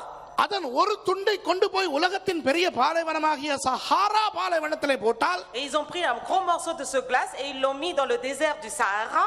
அந்த சஹாரா பாலைவனத்தையே பசுஞ்சோலையாய் மாற்றக்கூடிய அளவுக்கு தண்ணீர் இருக்கிறதாம். Et tellement cette eau là, il a transformé le désert Sahara comme un endroit bien florissant. 1986 September மாத times மேகசினில் வந்த ஒரு கட்டுரை. Ah, ça c'est un article qui a été écrit en 1986 dans le magazine Times. அப்போ அந்த முழு ஆர்க்டிக்கும் உருகினால் என்ன நடக்கும்? Donc qu'est-ce qui va se passer si tout le pôle nord, le pôle nord, il se fond? Antarctic உருகினால் என்ன Et நடக்கும்? qu'est-ce qui va se passer si le pôle sud, le continent antarctique se fond? வேதம் எந்த அளவுக்கு விஞ்ஞானத்தோடு ஒத்து போகிறது? Regardez comment la parole, elle s'accorde avec la parole de Dieu s'accorde avec la science. இப்போ முதல் தடவையாக ஹைட்ரோ ஆக்சைடு படலம் இல்லாமல் சூரிய கதிர்கள் பூமியை தாக்குகின்றன. Donc pour la première fois, on voit que les rayons de soleil sans le couche de hydroxyde, ils touchent la terre. தண்ணீர் நீராவியாக மாறி மேகமாய் வருகிறது. La terre, elle se transforme, les eaux qui sont sur la terre deviennent de la vapeur. மேகத்தை ஊடறுத்துக் கொண்டு சூரிய கதிர்கள் வரும் பொழுது வானவில் தோன்றுகிறது. Et quand les nuages se séparent, il y a l'arc-en-ciel qui se produit. ஆண்டவர் சொல்லுகிறார், நான் என் வில்லை வானத்திலே வைக்கிறேன். Il a dit, moi je mets mon arc dans le ciel. திராட்சை தோட்டத்தை Noah ஏற்படுத்துகிறார். Noé, il a créé des vignes. திராட்சை ரசத்தை குடிக்கிறார். Il boit le vin. மதுவெறி கொண்டு விழுகிறார். Il est ivre et il tombe par terre. அவர் குடிக்காரரா? Est-ce que c'est un alcoolique? இல்லை. Non. இதுவரை jusqu'à présent போதிய அளவு சூரிய வெப்பம் இல்லாதபடியால் பூமியிலே micro organisms, virus, bacteria, fungus, இந்த கிருமிகள் இல்லை. Parce que jusqu'à présent, comme il n'y avait pas assez de rayons de soleil pour réchauffer, tous les micro-organismes n'existaient pas sur la terre. Il n'y avait pas de réchauffement. இப்போ முதல் தடவையாக bacteria உருவாகி இருக்கிறது. Donc pour la première fois, il y a des bactéries qui se forment sur la terre. திராட்சரசம் புளிக்கிறது, fermentation happens. Le jus de raisin se fermente et il devient du vin. புதுவிதமான நுண்ணுயிர்கள், கிருமிகள் எல்லாம் உருவாகி நோய்கள் நொடிகள் வர ஆரம்பிக்கின்றன. Il y a de nouvelles bactéries, des virus et des maladies qui arrivent. மனுஷனுடைய ஆயுசு நாட்கள் குறைகிறது. Et l'âge de l'homme diminue. உங்களுக்கு தெரியுமா, இந்த அண்ட வெளியிலே பிரயாணித்துக் கொண்டு அங்கமங்கம் ஓடிக்கொண்டிருக்கும் எரிகற்கள், மிக்கியாஸ் என்று சொல்வார்கள். Vous savez toutes les microcellules qui courent au-dessus. அவை பூமிக்குள் அந்த அண்டவெளியிலிருந்து பூமிக்குள் வரும் பொழுது, et quand il dépasse l'atmosphère et il touche la terre, ஆக்ஸிஜனோடு பட்டவுடன் எரிந்து கொண்டு சாம்பலாகி கொண்டு விடும். et quand il traverse, il brûle et ils deviennent comme de la cendre. அந்த துகள்கள் மனிதனுடைய தோலில் படுகிறபடியால் தான் தோலில் சுருக்கங்கள் வருகின்றன. Et quand on voit que cette rayon là, quand il touche, c'est là où il y a des rides sur la peau de l'homme. ஹைட்ரோஆக்சைடு படலம் இருக்கும் பொழுது இது ஒன்றுமே வரவில்லை. Et quand il y avait cette couche d'hydroxyde au-dessus de la terre, il n'y avait pas ce problème là. ஆகவே நோவா காலம் வரை வாழ்ந்த ஜனங்கள் வாலிபர்களை போல வாழ்ந்தார்கள். Les gens qui ont vécu jusqu'à l'époque de Noé, ils ont vécu comme des jeunes. நம்ம ஆள் ஆதாம் இருக்கிறாரே, et notre homme qui s'appelle Adam, 930 வருஷம் வரைக்கும் வாழ்ந்தாராம். il a vécu 930 années. பைபிளே சொல்லுது அவர் என்ன பண்ணிக்கிட்டு வாழ்ந்தாரு. et la Bible dit qu'est-ce qu'il faisait. 930 வருஷம் வாழ்ந்து குமாரரை குமாரர்களையும் குமாரத்தையும் பெற்றான். Et il a eu des enfants, il a eu des fils et des filles. Everybody was busy baby making. Donc il a fait le travail d'avoir des enfants. அந்த காலத்துல நாம இருந்திருந்தோம்னா, et nous si on était là à cette époque, வாலிபனை பார்த்து கேப்ப, தம்பி உனக்கு இப்ப எத்தனை வயசாச்சு? Mon frère, mon jeune homme, quel âge tu as? 748 அப்படிமா. Il disait 748 ans. அப்படிப்பட்ட ஒரு உலகம் இருந்ததுக்கு விஞ்ஞான ரீதியாக ஆதாரம் இருக்கிறது அன்பானவர்களே. Donc il y a des preuves scientifiques qui montrent que ces gens cette époque-là a existé. இப்போ அந்த ஜலத்தை ஆண்டவர் பிரித்து விட்டார். Dieu il a séparé les eaux. பாருங்க, இப்போ பாருங்க 9வது வசனம். Regardez le verset 9. வாசிங்க. பின்பு தேவன் வானத்தின் கீழே இருக்கிற ஜலம் ஓரிடத்தில் சேரவும் வெட்டாந்தரை காணப்படவும் கடவது என்றார். அது கீழே இருக்கின்ற அந்த தண்ணீரை et les eaux qui étaient en bas ஒரு இடத்தில் சேர பண்ணிவிட்டு, il a fait en sorte qu'ils s'amassent d'un côté, வெட்டாந்தரைகள் அல்ல, pas d'une terre plate, வெட்டாந்தரை காணப்படவது என்றார். il a dit que la terre paraisse. விஞ்ஞானம் என்ன சொல்லுகிறது தெரியுமா? Vous savez que dit la science? ஆரம்பத்தில் கண்டங்களும் சமுத்திரங்களும் இருக்கவில்லை. Au début il n'y avait ni les continents ni les océans. ஒரு கண்டம் ஒரு சமுத்திரம் இருந்தது. Il y avait un continent, un océan. பிறகுதான் பிரிந்தது. Et c'est ensuite qu'il y a eu la séparation. இன்றைக்கு கூட சில பேர் ஏதேன் தோட்டம் எங்கே இருக்கிறது என்று குழம்பிக் கொண்டிருப்பார்கள். Encore aujourd'hui beaucoup cherchent où est le jardin d'Éden. கண்டுபிடிக்க முடியவே முடியாது. On ne peut pas le découvrir du tout. ஈராக்கிலே என்று சொல்லுகிறார்கள். Certains disent que c'est dans la zone de Irak. ஏனென்றால் ஏதேன் தோட்டத்திலே ஓடின 4 நதிகளில் 2 நதிகள் அங்கே ஓடுகின்றனவாம். Parce que dans le jardin d'Éden, dans les 4 fleuves qui coulaient, il y a 2 d'entre eux qui se trouvent à cet endroit-là. Euphrates, Tigris. Et il y a l'Euphrate et le Tibre. ஆனா உண்மை என்னவென்றால், quelle est la vérité? Eden தோட்டத்தில் இருந்த நதிகள் 4இன் 2 பெயர்களை எடுத்து 2 நதிகளுக்கு வைத்துக் கொண்டார்கள். Mais ils ont pris le nom des 2 fleuves qui étaient dans le jardin d'Éden et ils l'ont mis là-bas, c'est tout. நோவாவின் ஜலப்பிரளயத்துக்கு பிறகு, et après le déluge de Noé, தண்ணீர் மேலே போகாமல் l'eau ne s'est pas partie en haut. வடக்கு தெற்காக பிரிந்தபடியினால், parce qu'il s'est divisé entre nord et sud. இப்போ இருக்கிற மாதிரியான கண்டங்களும் சமுத்திரங்களும் ஆய்மாறின. les océans et les continents de maintenant on les voit maintenant actuellement. ஆகவே அந்த ஒரு கண்டத்தில் இருந்த அந்த ஏதேன் தோட்டத்தை கண்டுபிடிக்க முடியவே முடியாது. donc on ne peut pas découvrir le jardin d'Éden dans quel continent il se trouvait, dans quelle partie du continent. பாருங்கள், விஞ்ஞானம் சொல்லுகிறது ஒரு கண்டம் இருந்தது என்று, வேதமும் அப்படித்தான் சொல்லுகிறது. வெட்டாந்தரை காணப்பட கடவது என்றார். la science elle dit qu'il y avait le continent était en un seul morceau et la parole dit aussi qu'il y avait un seul morceau de terre plate. அப்புறம் பாருங்க, தேவன் வெட்டாந்தரைக்கு பூமி என்றும் சேர்ந்த ஜலத்திற்கு சமுத்திரம் என்றும் பெயரிட்டார். தேவன் அது நல்லது என்று கண்டார். பாத்தீங்களா, ஒரு கண்டம் ஒரு சமுத்திரம். regardez, une partie de la terre et une partie d'océan. பரிணாமவாதிகள் அடுத்து சொல்லுகின்ற விஷயம் அடுத்த வசனத்திலே வருகிறது அன்பானவர்களே. வாசிங்கம்மா. அப்பொழுது தேவன் பூமியானது புல்லையும் விதையையும் பிறப்பிக்கும் பூண்டுகளையும் பூமியின் மேல் தங்கள் விதையுடைய கனிகளை தங்கள் ஜாதிகளின்படியையும் கொடுக்கும் கனி விருட்சங்களையும் முளைப்பிக்க கடவது என்றார். நம்முடைய பிரச்சனை என்னவென்றால், இந்த நமக்கு தெரிந்த ஒரு நாள் போலத்தான் இந்த நாள் என்று நினைக்கிறபடியினால், parce que nous on considère que le jour qui est écrit là c'est notre journée à nous. Pull, l'herbe, பூண்டு, les semences, கனிவிருட்சங்கள், les arbres fruitiers, இவையெல்லாம் ஒரே நாளில் உருவாகினதாக நினைக்கிறோம். on pense que tout cela est arrivé en une journée qui convient à nous. ஆனா நம்முடைய ஆண்டவர் எப்படிப்பட்டவர்? mais notre Dieu comment est-il? அவர் சர்வ வல்லவர், சர்வ வியாபகர். c'est un Dieu tout puissant, c'est un Dieu omniprésent. அதே நேரம் ஒரு மகா பெரிய கலைஞர். et aussi c'est un grand artiste. அவர் அழகானவர் மாத்திரமல்ல, pas seulement quelqu'un de très beau. அவர் செய்யும் காரியங்களும் அழகு. les choses qu'il fait sont belles. அவர் பேசும் வார்த்தைகளும் அழகு. les paroles qu'il dit sont belles. அவருடைய சிருஷ்டிப்பே அழகு. et sa création elle est toute belle. ஒரு கலைஞன் அவர். c'est un artiste. கலைஞர்களுக்கெல்லாம் கலைஞர். et c'est un artiste au-dessus de tous les artistes. மகாபெரிய கலைஞர். c'est un grand artiste. ஒரு கலைஞனுக்கு அழகு என்ன தெரியுமா? vous savez quelle est la beauté d'un artiste? ஒரு கலைஞன் ரசிகனாய் இருக்க வேண்டும். un artiste il doit aussi savoir apprécier. ஒரு கலைஞன் எந்த அளவுக்கு ரசிக்கும் தன்மை உடையவனாய் இருக்கிறானோ, plus un artiste sait apprécier les choses, அந்த அளவுக்கு அவனுடைய கலை இன்னும் இன்னும் மேம்படும். tellement son art va être vraiment de plus, beaucoup mieux. பாடல் என்பது ஒரு கலை. Le fait de chanter, c'est un art. ஒரு பாடகனாக நான் என்ன செய்வேன்?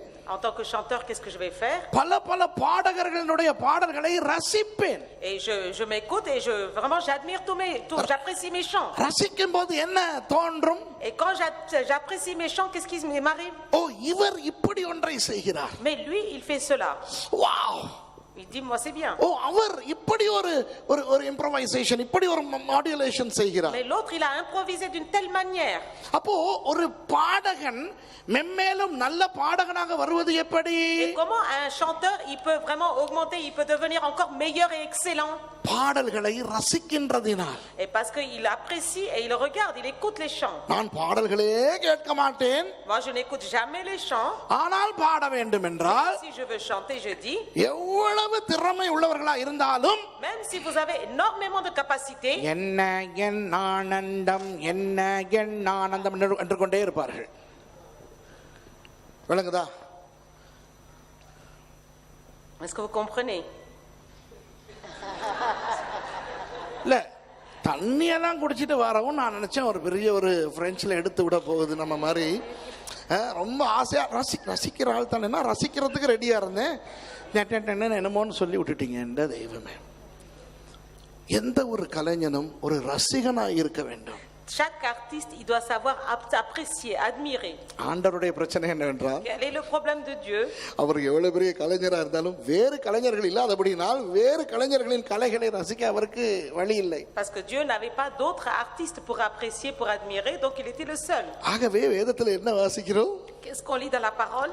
இருளாய் இருக்கின்ற பொழுது அவர் தன்னுடைய வெளிச்சத்தை கொண்டு வந்து, quand il y avait que des ténèbres, il a apporté sa lumière. அந்த வெளிச்சத்தை ரசிக்கிறார். Et lui, il a admiré sa lumière. அவசரம் இல்லாமல், sans se précipiter, அதை ரசிக்கிறார். il admire. Wow, super. Il dit c'est super. அடடடடடா, அதைத்தான் வேதம் சொல்லுகிறது, வெளிச்சம் நல்லது என்று கண்டார். C'est pour ça que la parole dit, il a vu que la lumière était bonne.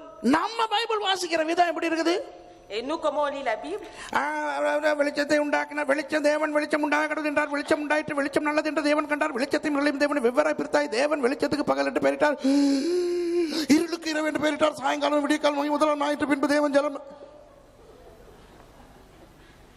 ஆண்டவரே நினைப்பார், இவனை கொன்னா எப்படி இருக்கும்? Il est en train de me tuer comme ça.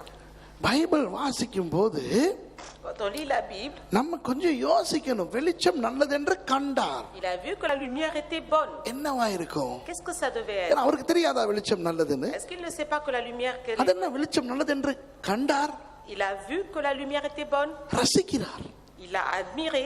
அவசரப்பட்டு அடுத்ததை செய்யாமல், sans faire avec précipitation la chose suivante, வெளிச்சத்தை உண்டு பண்ணுவதையே அவர் ரசிக்கிறார். il a fait le fait de créer la lumière. எவ்வளவு காலம் ரசிக்கிறார்? combien de temps il a admiré? நமக்கு தெரியாது. on ne sait pas. அவர்கிட்ட கேட்டா quand on lui a demandé, எப்படி சொல்லுவார்? qu'est-ce qu'on peut dire? எனக்கு ஒரு வருஷம் ஒரு நாள் 1000 வருஷம் மாதிரி இருக்கும், அப்புறம் 1000 வருஷம் ஒரு நாள் மாதிரி இருக்கும். pour nous un jour c'est 1000 ans, 1000 ans c'est un jour. அதனால ஓன் டைம் இல்லப்பா, என் time. ton temps n'est pas mon temps. நான் கொஞ்சம் ஓவராவே ரசிச்சுக்கிட்டு இருந்தேன். moi j'étais en train d'admirer vraiment beaucoup. அதுதான் அந்த மில்லியன் கணக்கான ஆண்டுகள். புரியுதா உங்களுக்கு? les millions d'années. நம்ம வாசிக்கிற வேகத்திலே எல்லாம் நடந்துச்சுன்னு நினைச்சிட்டு இருக்கோம். et nous on pense que c'est à la vitesse où on lit nous tout ce qui s'est passé. அப்போ அவர் ஒவ்வொன்றாக ரசித்து இந்த இடத்துக்கு வரும் பொழுது, et quand on lit un par un et on arrive à cet endroit là, முதலாவது புல்லை உண்டு பண்ணுகிறார். tout d'abord il a créé l'herbe. இப்போ விஞ்ஞான ரீதியாகவும் இந்த எபிரேய மொழியிலும் இந்த சொல்லை பார்க்கும் பொழுது, quand on voit du côté de la science et en tant que mot hébreu, விஞ்ஞானிகள் இந்த உலகத்தில் முதல் தோன்றிய தாவரங்கள் என்று சொல்லும் அந்த தாவரங்கள் தான் இவை. et ça parle de la nature, la première chose qui a été créée sur la terre. முதலாவது அந்த புல் வகைகளை தான் உண்டு பண்ணுகிறார். tout d'abord la variété d'herbes qu'il a créée. சில ஆயிரக்கணக்கான ஆண்டுகளுக்கு பிறகுதான் பூண்டுகளை உண்டாக்குகிறார். des millions d'années après qu'il a créé les semences. சில ஆயிரக்கணக்கான ஆண்டுகளுக்கு பிறகுதான் விதைகளை கொண்ட கனிகளை உண்டாக்குகிறார். Et c'est des millions d'années après qu'il a fait des graines. விஞ்ஞானம் சொல்லுகிறது La science dit ainsi. முதலில் மரம் எல்லாம் வரவில்லை. Tout d'abord, c'est pas les arbres qui sont சிறு arrivés. சிறு தாவரங்கள் தான் தோன்றின. C'est des petites herbes, des petites plantes qui sont arrivées. அப்படியே அவை இனப்பெருக்கம் செய்து Et ils se sont reproduits, se sont multipliés. வேறு வேறு தாவரங்கள் வந்து Et ils ont donné d'autres variétés par la suite. இப்படி மரங்கள் எல்லாம் வந்தன என்று விஞ்ஞானம் சொல்லுகிறது. La science s'est dit comme cela, les arbres sont arrivés. வேதத்தின்படி தான் அது உண்மை. வேதத்தின்படி அப்படித்தான் இருக்கிறது. Et c'est comme cela selon la parole de Dieu. பாருங்கள், சாயங்காலமும் விடியற்காலமுமாகி மூன்றாம் நாளாயிற்று இன்னொரு பெரிய சகாப்தம் முடிந்து விட்டது. Et il y a une autre partie qui s'est terminée. இப்போ பாருங்கள், அந்த சகாப்தத்தை Regardez cette partie-là. பூமியிலே வெளிச்சம் இருக்கிறது. Il y avait les fruits. பனிக்கட்டிகள் உருகிவிட்டன. Les glaces se sont fondues. ஆனால் மழை பெய்யாத ஒரு ஒரு மூடுபனி இருக்கின்ற ஒரு உலகம். C'est une terre où il n'y avait pas la pluie, mais il y avait une nuage. It's not a tropical world. இப்ப நம்ம Sri Lanka India மாதிரி மரங்கள் எல்லாம் கொண்ட ஒரு உலகமா இல்ல. C'est pas comme au Sri Lanka et tout, avec de l'herbe, des arbres et tout. ஒருவித இந்த காலை பனி La rosée du matin. அந்த மாதிரியான ஒரு உலகம். C'est la rosée du matin comme un brouillard. மிருகங்கள் இருக்கா? Est-ce qu'il y a des animaux? பறவைகள் இருக்கா? Est-ce qu'il y avait des oiseaux? மீன்கள் இருக்குதா? Est-ce qu'il y avait des poissons? விஞ்ஞானம் சொல்லுகிறது La Bible dit. உயிரினங்கள் தோன்ற முன்பு La science. தாவரங்கள் தோன்றின. La science dit avant que la vie vienne sur la terre, il y a eu toute la nature qui a été créée. அவன் கண்டுபிடிச்சிட்டான் ஐயா. Lui il a trouvé. ஆனா அவனுக்கு தெரியல ஆதியாகமம் 1ல தான் விஷயமே இருக்கு. Mais lui il ne sait pas que tout est dans le Genèse chapitre 1. இப்போ பார்ப்போம். Maintenant on va voir. இப்போ 4வது நாள் என்ன செய்கிறார் என்று பார்ப்போம். 14வது வசனம் வாசிங்க. பின்பு தேவன் பகலுக்கும் இரவுக்கும் வித்தியாசம் உண்டாகத்தக்கதாக வானம் என்கிற ஆகாய விரிவிலே சுடர்கள் உண்டாக கடவது.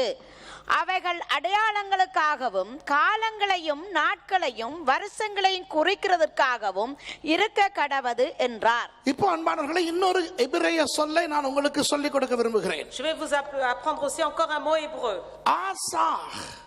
Asa. ஆசாஹ் என்றால் Qu'est-ce que ça veut dire ce mot asa? அமைத்தல். Le fait de établir. ஒரு பொருளை எடுத்து அந்த பொருளை சீர்படுத்துதல். Prendre un objet et le former. திருத்துதல் என்ற அர்த்தம். Et le former, le recorriger. சுடர்கள் உண்டாக கடவது என்கிறாரே. Il a dit que les luminaires soient. அந்த உண்டாக கடவுதுதான் ஆசா. Et le luminaire, le fait de dire qu'il soit, c'est ça asa. இப்போதான் ஆண்டவர் சூரியனுக்கும் சந்திரனுக்கும் எல்லைகளை நியமிக்கிறார். Et c'est à ce moment-là que Dieu a mis une limite entre le soleil et la terre. எவ்வளவு தூரத்தில் நீங்கள் இருக்க வேண்டும்? À quelle distance vous devez être? இப்படி சுழல வேண்டும். Et comment tout cela doit tourner? இந்த அமைப்பை சோலார் சிஸ்டம், இந்த சிஸ்டத்தை ஆண்டவர் அமைக்கிறது இந்த 4ஆம் நாள். புரியுதா உங்களுக்கு? C'est le 4e jour que Dieu a créé le système solaire. இப்போ அவை பிரகாசிக்க ஆரம்பித்து விட்டன. Maintenant le soleil a commencé à donner sa lumière. பாருங்க 15வது வசனம்.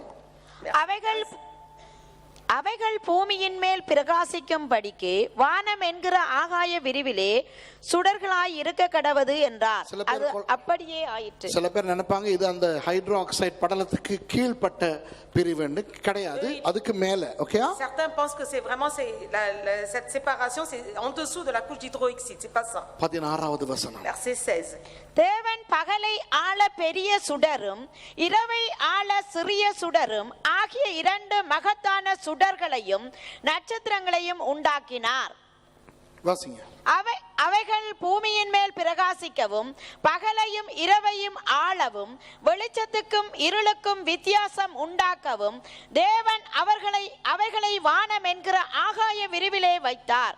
தேவன் அது நல்லது என்று கண்டார். பார்த்தீர்களா? இதையெல்லாம் செய்த பிறகு மறுபடி வேதம் என்ன சொல்லுகிறது?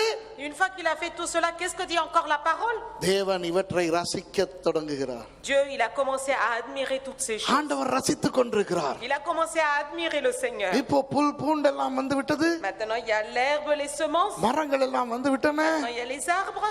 இப்போ சூரியன் எல்லாம் சரியான தூரத்திலே வைக்கப்பட்டு விட்டது. Le soleil a été placé à une bonne distance. பூமி தன்னைத்தானே சுழல ஆரம்பித்து விட்டது. La terre est en train de faire sa rotation sur lui-même. சூரியனை சுழல ஆரம்பித்து விட்டது. Le soleil aussi il est en train de donner ses rayons. சந்திரன் பூமியை சுற்ற ஆரம்பித்து விட்டது. Et la terre est en train de tourner autour du soleil. Solar year, Luna year, அதாவது சூரிய வருஷங்கள் சந்திர வருஷங்கள் எல்லாவற்றையும் ஆண்டவர் குறிக்கிறார். Le calendrier solaire, le calendrier lunaire, tout a été fixé par Dieu. ஆண்டவர் இதை இப்போ ரசி ரசி என்று ரசிக்கிறார். Et le Dieu, il est en train d'admirer encore une fois. விஞ்ஞானம் சொல்லுகிறது எத்தனையோ மில்லியன் கணக்கான ஆண்டுகள் உயிரினங்கள் இல்லாமல் தாவரங்கள் மாத்திரம் இந்த பூமியில இருந்தனவாம். Les scientifiques, ils disent pendant des millions d'années, il n'y avait que de la nature, que de l'herbe seulement sur la terre. அடுத்து பரிணாமவாதம் என்ன தெரியுமா சொல்லுகிறது விஞ்ஞானம்? Ensuite, vous savez que dit la science? முதல் உயிரினங்கள் தோன்றுகின்றன. Les premières vies sont apparues. யாருக்கு தெரியும்? விசேஷமா வாலிபர்கள் ஸ்கூல்ல இதெல்லாம் படிக்கிறவங்க. Surtout les jeunes, vous savez bien ça en science. உலகில் sur la terre முதல் உயிரினங்கள் la première vie எங்கே தோன்றின யாருக்கு சொல்ல முடியும்? la première vie d'où est-elle apparue? விஞ்ஞானத்துல என்ன சொல்லி இருக்குது? எங்க தொங்குது? que dit la science? எங்க? வவுனியாலயா? எங்க? வானத்திலயா, தண்ணியிலயா, தரையிலயா, மரத்திலயா? sur la mer, sur la terre, sur les eaux? Very good. சத்தமா சொல்லுங்க. எங்க? எங்க? கண்டியில். sur les eaux. சொல்லுங்க. நீங்க சரியா சொல்லிட்டீங்க. la première தண்ணீரில். இது விஞ்ஞானம். c'est la science. முதல் உயிரினங்கள் எங்கே தோன்றுகின்றன? à quel endroit la vie est arrivée? தண்ணீரில். sur les eaux, dans les eaux. இப்ப போவோம் பைபிளுக்கு. 20வது வசனம். verset 20. பின்பு தேவன் நீந்தும் ஜீவ ஜந்துக்களையும். வாவ், அவ்வளவுதான். பின்பு தேவன் எதை உண்டு பண்ணுகிறார்? நீந்தும் ஜீவ ஜந்துக்கள். நீந்தும் ஜீவ ஜந்துக்கள். பெரிய பெரிய திமிங்கலம், சுறா எல்லாம் இல்ல, நீந்தும் ஜீவ ஜந்துக்கள். il a écrit les animaux vivants qui nagent dans l'eau. தண்ணீரிலே குட்டி குட்டியாய் உயிரினங்கள் தோன்றி, il y a des petits êtres vivants qui sont formés dans l'eau. அந்த உயிரினங்கள் தண்ணீருக்குள்ளே நீந்த ஆரம்பித்து, et ces êtres vivants qui ont commencé à nager dans l'eau. இப்போ அந்த குட்டி குட்டி நீந்தும் மீன்கள் கடலிலே ஓட ஆரம்பித்து விட்டன. ஓகேயா? et ces petits animaux qui ont commencé à vivre dans l'eau, ils commencent à atteindre la terre. இப்போ எனக்கு சொல்லுங்க, அடுத்து et ensuite அடுத்து என்ன நடந்தது என்று விஞ்ஞானம் சொல்லுகிறது? ensuite que dit la science? Qu'est-ce qui s'est passé? தண்ணீரிலே போதிய அளவு உணவு இல்லாதபடியினால், parce qu'il n'y avait pas suffisamment de nourriture dans les eaux, இந்த தண்ணீரில் வாழும் அந்த மீன், அந்த செதில்கள், tous les écailles des poissons மாறுகின்றனவாம், se sont changés, பரிணமிக்கின்றனவாம். ils se sont développés. The fins are evolving into ces écailles se sont développées en ailes. Limbs, actually, yeah, but prior to that, wings. en ailes. Fins primarily evolve into wings and subsequently become limbs. Et vous voyez que les écailles, d'abord, après, ils sont devenus des ailes, et après, c'est des pattes qui sont arrivées. என்ன கூதாரியடா, லிம்பாம் விங்காம். கர்த்தருடைய வார்த்தை கேட்க வந்த நாங்கள், பேச்சு வாங்கி போட்டு இருக்கிற நாங்கள், இந்த மனுஷன் கடைசி பிரசங்கமாம், கடைசி பிரசங்கத்தில் விங்காம் லிம்பாம் என்ன கூதாரி.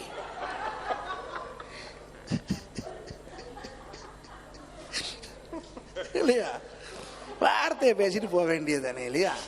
மீன் செதில் விங் ஆயிச்சான், விங்கு லிம்பு ஆயிச்சான். இதுக்கு ஒத்து பாடுறதுக்கு இன்னொரு பாஸ்டர் கீழே இருந்து வேற எடுத்து விட்டுக்கிட்டு இருக்கிறாரு. பேசுற ஆள் பிள்ளையா தேவையில்லாத பிரசங்கம் பண்ணா கீழே இருக்கிற மற்ற பாஸ்டர் மாதிரி சொல்லணும், யோ இதை நிப்பாட்டிட்டு வார்த்தையை பேசுன்னு சொல்லணும் இல்லையா? அதை விட்டுட்டு இவர் பின் என்ன ஆச்சுன்னா இங்க இருந்து லிம்புங்கிறாரு. இவங்க தான் ஆண்டு விழா நடத்த வந்திருக்காங்க. அன்பானவர்களே, நான் ஏன் இதை சொல்லிக் கொடுக்கிறேன் தெரியுமா? நான் ஏன் இதை சொல்லிக் கொடுக்கிறேன்? Vous savez pourquoi je vous enseigne ça? நான் முதலில் நான் ஒரு மனோதத்துவ வைத்தியன். Tout d'abord, je suis en psychologie, je connais la psychologie. வேதத்திலே மனோதத்துவம் எந்த அளவுக்கு இருக்கிறது என்று ஆராய்ச்சி பண்ணியிருக்கிறேன். Moi j'ai examiné comment dans la parole de Dieu la psychologie elle est montrée. பைபிள்ல பயங்கரமா இருக்கு சைக்காலஜி.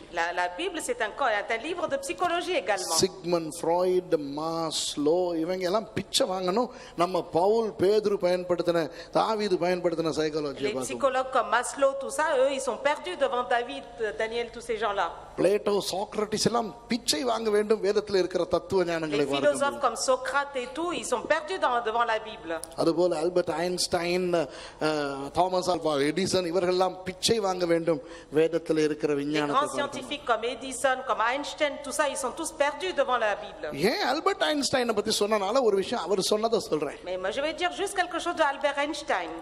ஆண்டவரை உள்ளடக்காத விஞ்ஞானம் மொக்குத்தனமான விஞ்ஞானம் என்று ஆல்பர்ட் ஐன்ஸ்டைன் சொன்னார். Einstein, il a dit, une science qui ne comprend pas Dieu est une science insensée. சபைக்கும் சொன்னார். Et il a dit aussi à l'église, அவர் ஒரு யூதனா இருந்தாலும் même s'il était un juif, Einstein, ஜெர்மனியில இருந்தவர். il est habité en Allemagne. அப்ப அவர் சபைக்கென்றால் அந்த தேவ மனுஷர்களுக்கும் சொன்னார். Il a dit même à l'église aux hommes de Dieu, விஞ்ஞானத்தை அப்படியே உதாசீனம் செய்கிற மதமும் religion which avoids science les religions qui mettent de côté la science, is stupid என்று c'est des gens, சொன்னார். c'est quelque chose de stupide அதுவும் aussi, மொக்க என்று insensé. சொன்னார்.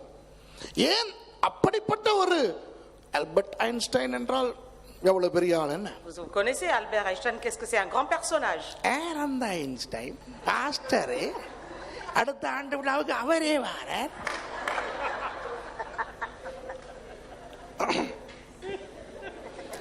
பாஸ்டர் ஜான் ஜெயராஜை விட நல்லா வர்ஷிப் பண்ணுவார் Albert Einstein.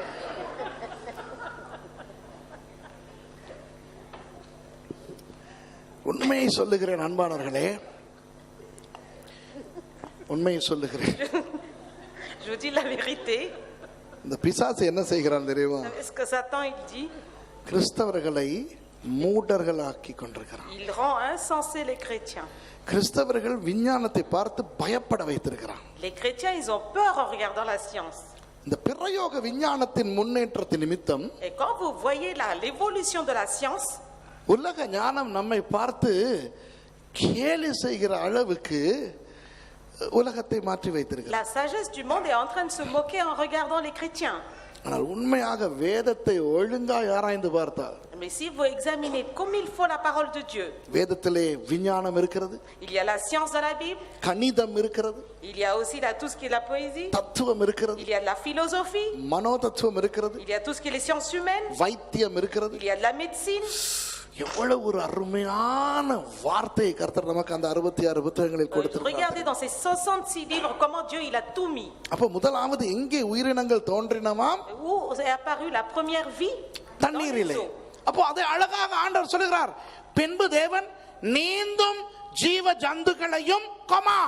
Et donc Dieu il a créé les animaux qui vivent dans l'eau. பல ஆயிரக்கணக்கான ஆண்டுகளுக்கு அந்த நீந்தும் ஜீவ ஜந்துக்கள் மாத்திரம்தான். Pas seulement pendant des millions d'années ces êtres vivants ont nagé dedans. பின்பு ஆண்டவர் என்ன செய்கிறார்? Ensuite qu'est-ce que Dieu a fait? பாருங்கள், வானம் என்கிற ஆகாய விரிவிலே பறக்கும் பறவைகளை உண்டு பண்ணுகிறார். Il a créé aussi des oiseaux ailés qui ont commencé à voler dans les cieux. விஞ்ஞானி கண்டுபிடித்து விட்டான்.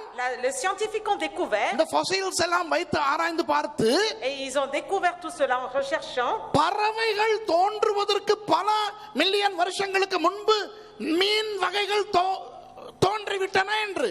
ils ont découvert que les variétés de poissons étaient arrivées avant des millions d'années avant les oiseaux. ஆனால் அவனால் கண்டுபிடிக்க முடியவில்லை Mais lui il n'a pas pu découvrir எப்படி பறவைகள் வந்தன என்று. comment les oiseaux sont arrivés. ஆகவே பறவையினுடைய உடம்பை பார்த்து Et quand il a vu le corps, la forme des oiseaux அந்த செட்டைகள் et les ailes, அந்த பறவைகள் முன்பு மீன்களாய் இருக்கும் பொழுது இருந்த செதில்கள் என்று சொல்லுகிறான். il dit qu'il ressemble aux écailles des poissons. நமக்கு தெரியும் Nous on sait, மீன்கள் பறவைகளாய் மாறவில்லை. c'est pas les poissons qui sont devenus des oiseaux. முதலாவது மீன்களை படைத்தவர் Tout d'abord celui qui a créé les poissons, எவ்வளவோ காலத்துக்கு பிறகு பறவைகளை படைக்கிறார். il a créé après des millions d'années les oiseaux. அதை சரியாய் கண்டுபிடிக்கிற விஞ்ஞானி Et le scientifique qui veut bien découvrir, ஆண்டவர் தான் இதை செய்கிறார் என்று தெரியாதபடியினால் parce qu'il ne sait pas que c'est Dieu qui les a créés, மீன்கள் பறவைகளாய் மாறின என்று சொல்லுகிறார். ils disent que c'est les poissons qui sont transformés en oiseaux. அவன் சொல்வது உண்மை என்றால் Si c'est vrai ce qu'il dit, எல்லா மீன்களுமே பறவைகளாய் மாறி இருக்க வேண்டுமே. tous les poissons devaient être devenus des oiseaux. அங்கதான் அவனுக்கு இடிக்குது. C'est là où il y a un problème. இப்ப புரியுதா? நமக்கு தெரியும் Nous on sait, செதில்கள் சிறகுகளாய் மாறவில்லை. les écailles ne sont pas devenues des ailes. கர்த்தர் மீன்களை உண்டாக்கிவிட்டு Dieu il a créé les poissons, கொஞ்ச காலம் அதை ரசித்து விட்டு il les a admirés pendant un certain temps, பறவைகளை உண்டாக்குகிறார். il a créé les oiseaux. இப்போ பறவைகளை எங்கிருந்து உண்டாக்குகிறார்? De quel endroit a-t-il créé les oiseaux? இன்னொரு ரகசியத்தை சொல்லி கொடுக்கிறேன். Je vais vous dire encore un secret. அன்பானவர்களே, பறவைகள் பூமியிலிருந்து எழும்ப உண்டாக்குனாரா, கடலில் இருந்து எழும்ப உண்டாக்குகிறாரா? Les oiseaux, il les a fait sortir de la terre. வசனத்தை பாருங்க. Regardez le verset. பறவைகளையும் ஜலமானது திரளாய் ஜனிப்பிக்க கடவுது. Il a dit que les oiseaux se produisent. பறவைகளை ஜலத்திலே இருந்து தான் உண்டு பண்ணுகிறார். வெள்ளங்குதா? Vous comprenez que les oiseaux, il les a sortis aussi de la mer. அதுதான் விஞ்ஞானி சொல்லுகிறான் மீன் தான் பறவையாய் மாறினது என்று. C'est à partir de là que le scientifique il dit que c'est les poissons sont devenus des oiseaux. ஐயோ, ஒரு கற்பனையில அந்த காலத்துக்கு போமா? On va aller pour imaginer en arrière dans le temps, on va remonter le temps. மேலே எங்க இருந்தோ பூமியை பார்க்கறோம் நாங்க. ஓகே, கற்பனையில on voit la terre d'en haut. இப்போ நமக்கு ஆண்டவர் பார்க்கிற அந்த காட்சி தான் தெரிகிறது. Nous on voit comment Dieu voit l'image. ஒரு கண்டம், ஒரு சமுத்திரம். Il y a une terre, des océans. இப்போ ஒரு சில தாவரங்கள், மரங்கள் எல்லாம் இருக்கின்றன. Un continent, un océan, il y a des arbres. ஒரு இந்த மூடு பனி மாதிரியான ஒரு சூழ்நிலை, ஒரு அதிகாலை நேரம் மாதிரியான ஒரு சூழ்நிலை. On voit qu'il y a une nuée, une vapeur qui entoure comme si c'était le matin, la rosée du matin. இப்போ மீன்களை காணுகிறோம். On voit les poissons. இப்போ திடீரென ஆண்டவர் பறவைகள் உண்டாக கடவுது என்கிறார். Et tout à coup Dieu dit que les oiseaux soient fus. மேலே இருந்து பார்க்கிற நமக்கு அந்த பறவைகள் எங்க இருந்து திடீரென பறப்பது போல தெரிகிறது. Et on voit que les oiseaux tout à coup ils commencent à voler. தரையில் இருந்தா தண்ணீரில் இருந்தா? Est-ce qu'ils sortent de la terre ou des eaux? தண்ணீரில் இருந்து. Des eaux. இதுதான் உண்மை என்பது. Et c'est ça la vérité. அதுதான் விஞ்ஞானி சொல்றான் மீன் தான் பறவை. C'est pour ça que les scientifiques ils disent que les poissons sont devenus des oiseaux. பிறகு Ensuite பாருங்கள், இந்த திமிங்கலங்கள், சுறா போன்ற பெரிய மச்சங்களை உண்டு பண்ணுகிறார். 21வது வசனம். Ensuite regardez le verset suivant, il a créé des gros poissons. தேவன் மகா மச்சங்களையும் ஜலத்தில் தங்கள் தங்கள் ஜாதிகளின்படியே திரளாய் ஜனிப்பிக்கப்பட்ட சகலவித நீர்வாழும் ஜந்துக்களையும் சிறகுள்ள ஜாதி ஜாதியான சகலவித பட்சிகளையும் சிருஷ்டித்தார். தேவன் அது நல்லதென்று கண்டார். வா வா வா, என்ன அழகான ஆண்டவர் அப்பா. பெரிய பெரிய பறவைகள் எல்லாம் உண்டு பண்ணுகிறார். Il a créé des grands oiseaux, des grands poissons, tous les grands animaux. Palaeontology படி பார்த்தீர்கள் Quand vous என்றால் voyez la paléontologie, பல பெரிய பாரிய பறவைகள் அந்த காலத்துல இருந்ததை கண்டுபிடித்து அந்த fossils எல்லாம் இருக்கின்றன. vous voyez maintenant dans les musées des fossiles, tout ce qui montre tout ce que les paléontologies, tous les grands animaux qui இந்த existent. ஆராய்ச்சிகளில் நான் ஈடுபட்டிருந்த 90களில் Dans les années 90 quand j'ai découvert cela, கனடாவின் Edmonton, au ஆல்பர்டாவில் Canada, இருக்கிற Edmond, Edmonton, அங்கு போய் உலகிலேயே அதிகமான டைனோசர் fossils இருக்கின்ற அந்த இடத்துக்கு போய் ஆய்வுகள் quand j'ai நடத்தினேன். été voir dans les musées là où il y a les fossiles des dinosaures et tout, அமெரிக்காவின் அரிசோனா மாநிலத்தில் உள்ள பெட்ரிஃபைட் ஃபாரஸ்ட் போய் ஆய்வுகள் நடத்தினேன். et dans l'état de Arizona j'ai été voir là où il y a les fossiles. பல விஞ்ஞானிகளோடு சேர்ந்து இந்த ஆய்வுகளை நடத்தினேன். Avec les scientifiques j'ai été faire des recherches avec eux. ஆதியாகமம் 1ஆம் அதிகாரத்துக்காக ஆண்டவருக்கு ஸ்தோத்திரம். Vraiment merci à Seigneur pour le Genèse chapitre 1. சரி, 5ஆம் நாள் ஆகிவிட்டது. À 5e jour. இப்போதான் அன்பானவர்களே முக்கியமான ஒரு பகுதி, கடைசி பகுதி. C'est une dernière partie très importante. 6வது நாள். 6e jour. இந்த எல்லாருக்கும் ஃபேமஸ் கதை என்னன்னா குரங்கில் இருந்து மனிதன் வந்தான். Et ça c'est quelque chose qu'on connaît bien, que l'homme est descendu du singe. இப்போ 5 நாட்கள் முடிந்து விட்டன. Les 5 jours sont terminés. 5 சகாப்தங்கள். Okay, Il y a 5 grandes choses qui sont été créées. அதாவது பல மில்லியன் கணக்கான வருடங்கள் போய் விட்டன. Okay, Il y a des millions et des milliards d'années qui se sont passées. இன்னும் மனிதன் இல்லை. L'homme n'est pas encore là. ஏன் இன்னும் மிருகங்கள் கூட இல்லை. Les animaux même ne sont pas là. இப்போ 6வது நாள் வருகிறது. 6e jour. வாசிங்க 24வது வசனம். Verset 24. பின்பு தேவன் பூமியானது ஜாதி ஜாதியான ஜீவ ஜந்துக்களாகிய நாட்டு மிருகங்களையும் ஊரும் பிராணிகளையும் காட்டு மிருகங்களையும் ஜாதி ஜாதியாக பிறப்பிக்க கடவது என்றார். நாட்டு மிருகங்கள், Il a dit tout ce qui est bétail, ஊரும் பிராணிகள், les animaux qui sont dans l'eau காட்டு மிருகங்கள். et tous les animaux sauvages. இந்த நமக்கு நாட்டு மிருகம் காட்டு மிருகம் என்று சொல்லி இருக்கிறது. Et pour nous c'est marqué animaux domestiques, animaux sauvages. ஆனால் எபிரேய மொழியிலே என்ன சொல்லி இருக்கிறது என்று சொல்லுகிறேன். Dans le mot hébreu qu'est-ce qu'il est dit? நாட்டு மிருகங்களுக்கு சொல்லப்பட்டிருக்கின்ற அந்த சொல்லை ஆங்கிலத்தில் சொல்வது என்றால் herbivores. தாவர உண்ணிகள். Et c'est-à-dire tous ces animaux. Herbivores. Tous ces animaux qu'on a l'habitude de voir. Herbivores. Herbivores. Tous les animaux qui mangent de l'herbe, herbivores. ஏன் நாட்டு மிருகங்கள் என்று தமிழிலே போட்டிருக்கிறார்கள் தெரியுமா? En tamoul on dit les animaux qu'on connaît bien qui நாட்டு மிருகங்கள் என்று அவர்கள் சொல்லுவது ஆடு, மாடு, கழுதை, குதிரை. Tout le bétail, le cheval, la brebis, les poules, tout ça. இவை மாமிசம் சாப்பிடாது. Tout cela, ils mangent pas de la chair. தாவர உண்ணிகள். Ils mangent de l'herbivore, des herbes. விஞ்ஞானம் சொல்லுகிறது, et la science dit, உலகில் முதல் தோன்றிய மிருகங்கள், les premiers animaux qui sont apparus sur la terre, மாமிச உண்ணிகள் அல்ல. ils mangeaient pas, ils n'étaient pas carnivores, ils mangeaient pas la chair. அவைகளின் பல் அமைப்பு, la formation de leurs dents, தாடை அமைப்பு, தாடி அல்ல தாடை, la formation de leur dentition, de leur அவற்றின் இரைப்பை, et leur manière d'être, le corps, தாவரங்களை உண்ணக்கூடிய விதத்தில் அமைந்திருந்தன. avait été formé en sorte qu'ils mangent que des herbes, c'était des herbivores. இப்போ நாட்டு மிருகத்துக்குள்ளே யானையை கொண்டு வருவது இல்லை. Et dedans on a dans les animaux domestiques on n'amène pas l'éléphant. ஆனால் எபிரேய சொல்லை பார்த்தால், et quand on voit le mot hébreu, தாவரம் சாப்பிடும் மிருகம் என்றால் யானையும் அப்படிதான்.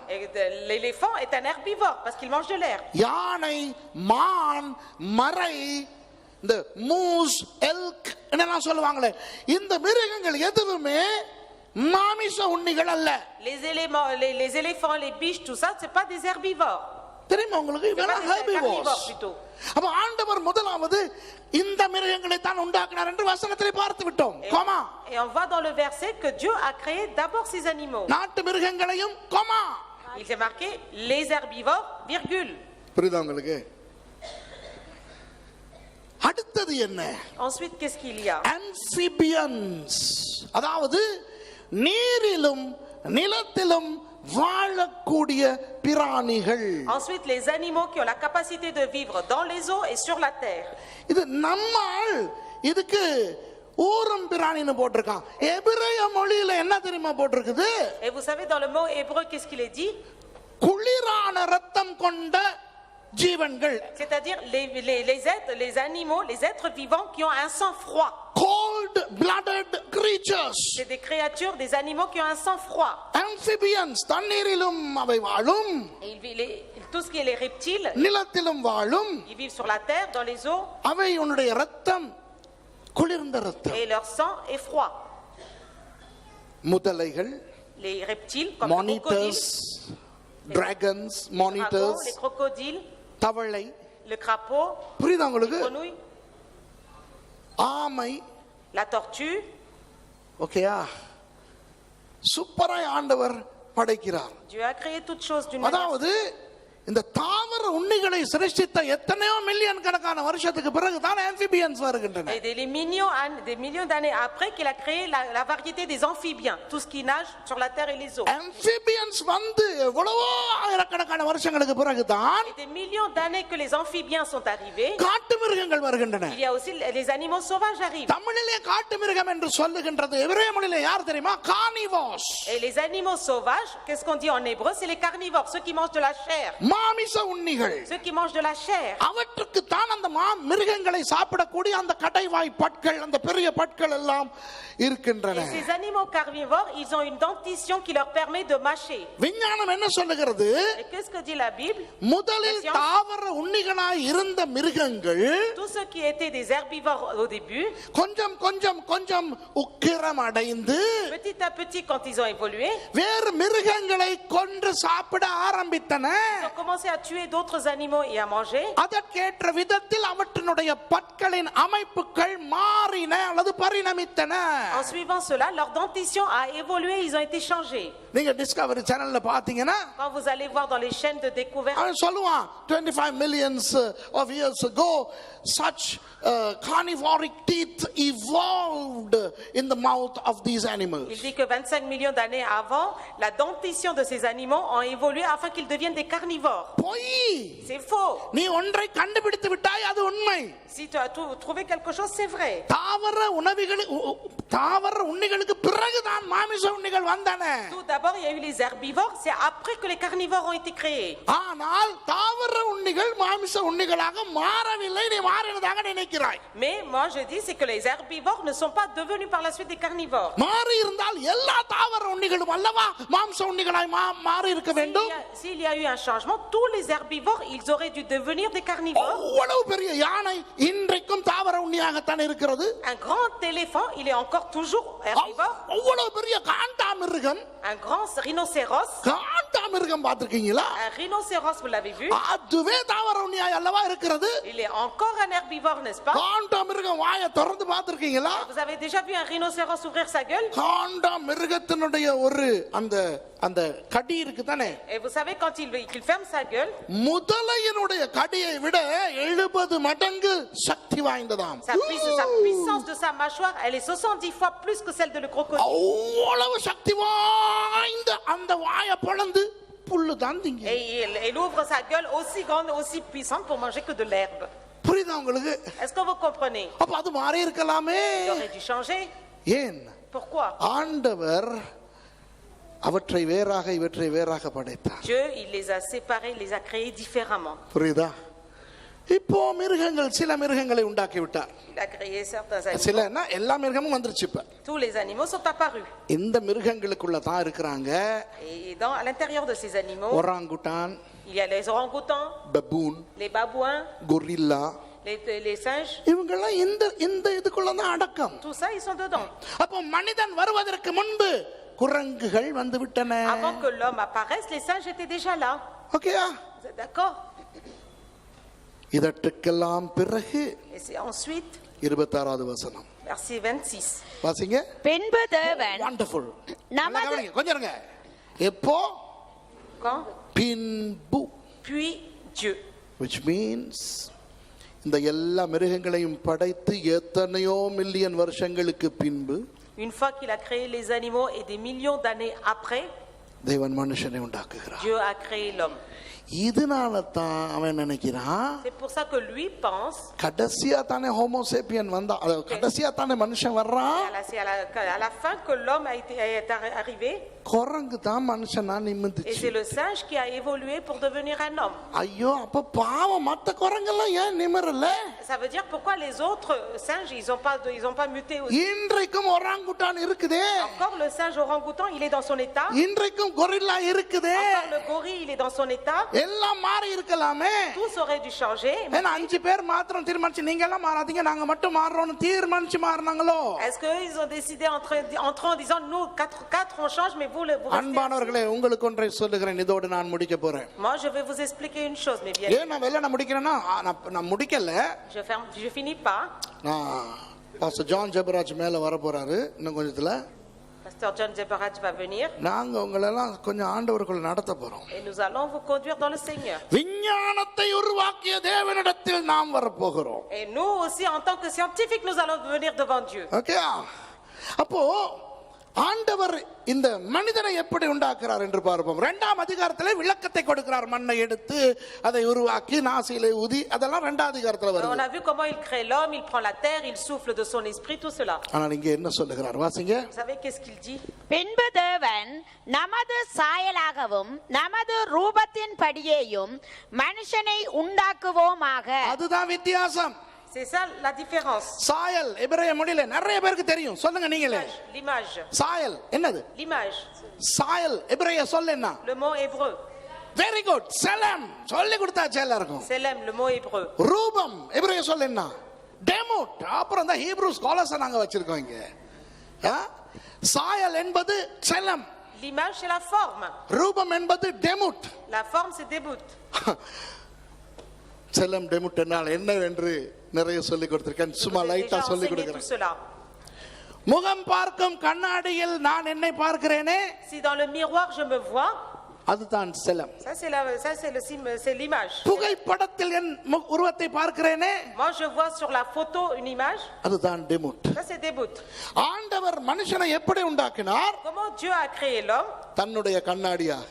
Pas à travers son miroir. அவர் மனுஷனை பார்க்கும் பொழுது Et quand il voit l'homme, தன்னை கண்டார். il se voit lui-même. ஆனால் அதற்காக மனுஷனை போல அவருக்கு கண் காது மூக்கு வாய் கை இருக்கிறது என்று நினைப்பது தவறு.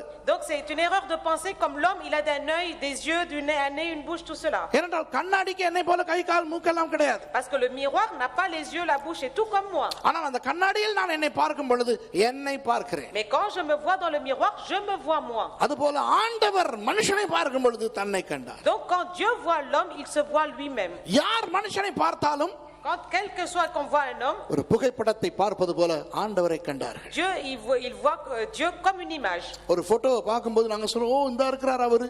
Quand on voit une photo, on dit ah ben voilà cette personne. அவர் அல்ல அது paper my. C'est pas cette personne, c'est un papier avec de la couleur. ஆனால் அவர் தெரிகிறார். Mais on voit cette personne. அதுபோல மனுஷன் தேவன் அல்ல. Donc Dieu n'est pas l'homme n'est pas un Dieu. ஆனால் மனுஷனை பார்க்கும் பொழுது தேவனை கண்டார்கள். Mais quand on voit l'homme, on voit Dieu à travers lui. அதனால் தான் பிசாசு ஏவாளுக்கு என்ன செய்தான்? C'est pour ça que Satan qu'est-ce qu'il a fait à Ève? அந்த மரத்தின் பக்கம் திரும்ப வைத்தான். Il l'a fait tourner vers l'arbre. அவள் அந்த கனியை பார்த்து இது பார்வைக்கு இன்பமும் புசிப்புக்கு நன்மையும் புத்தியை தெளிவிக்கப்பட இச்சிக்கப்படத்தக்கதுமாய் இருக்கிறது என்று கண்டாள். அவள் தேவனை பார்த்து கொண்டிருக்க வேண்டியவள் மரத்தின் பக்கம் திரும்பி Elle qui விட்டாள். devait regarder Dieu, elle s'est tournée vers l'arbre, elle a vu que l'arbre était bon à manger. கண்ணாடியை திருப்பி விட்டால் நாம் அந்த கண்ணாடியை பார்க்கும் பொழுது நம்மை பார்க்க முடியாது. Le miroir s'il se tourne, quand on voit le miroir, on ne peut pas se voir. அந்த கண்ணாடி எதை பார்க்கிறதோ அதைத்தான் பார்ப்போம். Ce que le miroir de quel côté il est tourné, c'est ça. ஆகவே ஆண்டவர் ஆதாமையும் ஏவாளையும் பார்க்கும் பொழுது மரத்தை தான் கண்டார். Et தடை quand செய்த Dieu மரம். il a vu Adam et Ève, il a vu l'arbre. அதுதான் பாவம். C'est ça le péché. இயேசு வந்தார். Jésus est venu. நம்மை திருப்பி விட்டார். Il nous a tourné. மனம் திரும்புங்கள். Repentez-vous. கிறிஸ்தவர்கள் மாத்திரமே மறுபடி ஆண்டவரை நோக்கி கொண்டிருக்கிறபடினால் Les chrétiens seulement parce qu'ils sont encore en train de chercher Dieu. ஆண்டவர் கிறிஸ்தவர்களை பார்க்கும் பொழுது தன்னை காண்கிறார். Quand Dieu voit les chrétiens, il se voit lui-même. அதுதான் துதியின் வாழ்க்கை. C'est ça une vie nouvelle. ஆண்டவரையே நாம் அவருக்கு மறுபடி காட்டுகின்ற அந்த வாழ்க்கை. C'est une vie où on montre, on reflète Dieu. இப்போ பார்த்தீர்களா மனிதனுக்கும் மிருகங்களுக்கும் இடையில் இருக்கிற அந்த வித்தியாசம். La différence entre l'homme et les animaux. ஒரு அருமையான மலையாள பாடல் இருக்கிறது.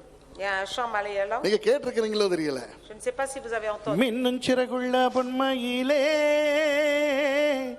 நின்னுடைய அப்பூப்பன் மண் புழுவோ பொன்னாடைந்துண்ண பெண் கொடியே நின்னுடைய வல்யப்பன் குரங்கோ சாஸ்திரமல்ல പരിണാമവാദം ശാസ്ത്രത്തിൻ പേർ പറഞ്ഞ് മനുഷ്യനെ സൃഷ്ടാവിൽ നിന്നകറ്റാൻ വെണഞ്ഞൊരു കള്ളമല്ലേ.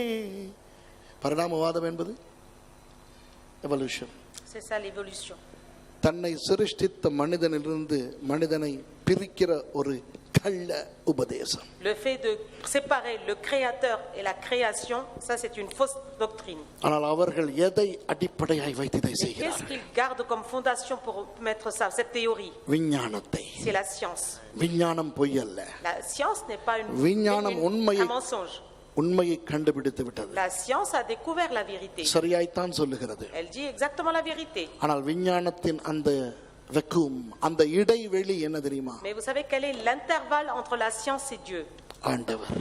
Il n'y a pas de Dieu. ஆண்டவர் மாத்திரம் விஞ்ஞானத்துக்குள் கொண்டு Mais வரப்பட்டால் si on emmène Dieu à l'intérieur de la science, விஞ்ஞானம் 100% உண்மையாகிவிடும். 100% la science elle sera vérité. இப்போ விஞ்ஞானம் நிறைய உண்மையாயிருக்கிறது. Il y a beaucoup de vérité dans la science. அவர்களுக்கு தெரியவில்லை அந்த பிக் பேங்கை உண்டாக்கினவர் நமது ஆண்டவர். Mais ils savent pas que le Big Bang c'est Dieu qui l'a créé. அந்த மில்லியன் கணக்கான ஆண்டுகளில் ஒன்றன் பின் ஒன்றாக சிருஷ்டித்தவர் ஆண்டவர். Ils savent pas que des millions d'années avec des intervalles que c'est Dieu qui a créé toutes choses. ஒவ்வொன்றாக படைத்து ரசித்து ருசித்து இந்த பூமியை மனுஷனின் சிருஷ்டிப்பு வரை கொண்டு வந்து விட்டார். Il a créé chaque chose, il les a admirés, il a emmené la terre jusqu'à la création de l'homme. குரங்கு மனிதனாய் மாறவில்லை. Le singe ne s'est pas transformé en homme. குரங்கின் DNA கூறுகள் மனிதனுடைய DNA கூறுகளை விட ரொம்ப வித்தியாசம். L'ADN entre le singe et les hommes sont complètement différents. ஒரு நாளும் அது இதுவாய் மாறவில்லை. Et aucun jour l'un ne s'est pas transformé en l'autre. உலகத்திலே எதுவுமே இன்னொன்றாய் மாறவில்லை. எவல்யூஷன் பிழை. Sur la terre, rien n'a évolué. C'est faux la théorie de l'évolution. ஆனால் அந்த விஞ்ஞானம் சொல்வது போல முதலிலே மீன், அப்புறம் பறவை, அப்புறம் மிருகம், நாட்டு மிருகம், ஊரும் பிராணிகள், காட்டு மிருகம், கடைசியாக மனுஷன். இது உண்மை. வேதம் அழகாக அதை சொல்லுகிறது. Vous voyez qu'il a créé vraiment les poissons, les oiseaux, les herbivores, les carnivores et ensuite les choses d'après. இது ஒரு பெரிய மனம் திரும்ப வைக்கிற பிரசங்கம் அல்ல. C'est pas une prédication qui fait se repentir. ஆனால் தேவனுடைய மகத்துவங்களை காட்டுகிற ஒரு Mais ça montre vraiment la puissance, la grandeur de Dieu. வேதம் 100% உண்மையானது. La parole de Dieu elle est 100% vraie. இந்த மெத்துசேலா 969 வருஷம் வாழ்ந்தானாம். Mathusalem a vécu plusieurs années. சில பேர் நினைப்பார்கள் இதெல்லாம் சும்மா புல்டா போண்டா கஞ்சா கப்சா பொய் விடுறானுங்க. Certains ils mentent en disant ça. விஞ்ஞான ரீதியாக எவ்வளவு இதெல்லாம் உண்மை என்று நான் உங்களுக்கு காட்டி விட்டேன். À travers la science on peut dire combien c'est vrai tout cela. நோவாவின் காலத்துக்கு பிறகு மனுஷனுடைய ஆயுசு நாட்கள் குறைய ஆரம்பித்ததும் ஏன் என்று சொல்லி கொடுத்து விட்டேன். Après l'époque de Noé, je vous ai expliqué pourquoi l'âge des hommes a diminué, la durée de vie. நமது தேவன் சிருஷ்டிப்பின் தேவன். Notre Dieu est un Dieu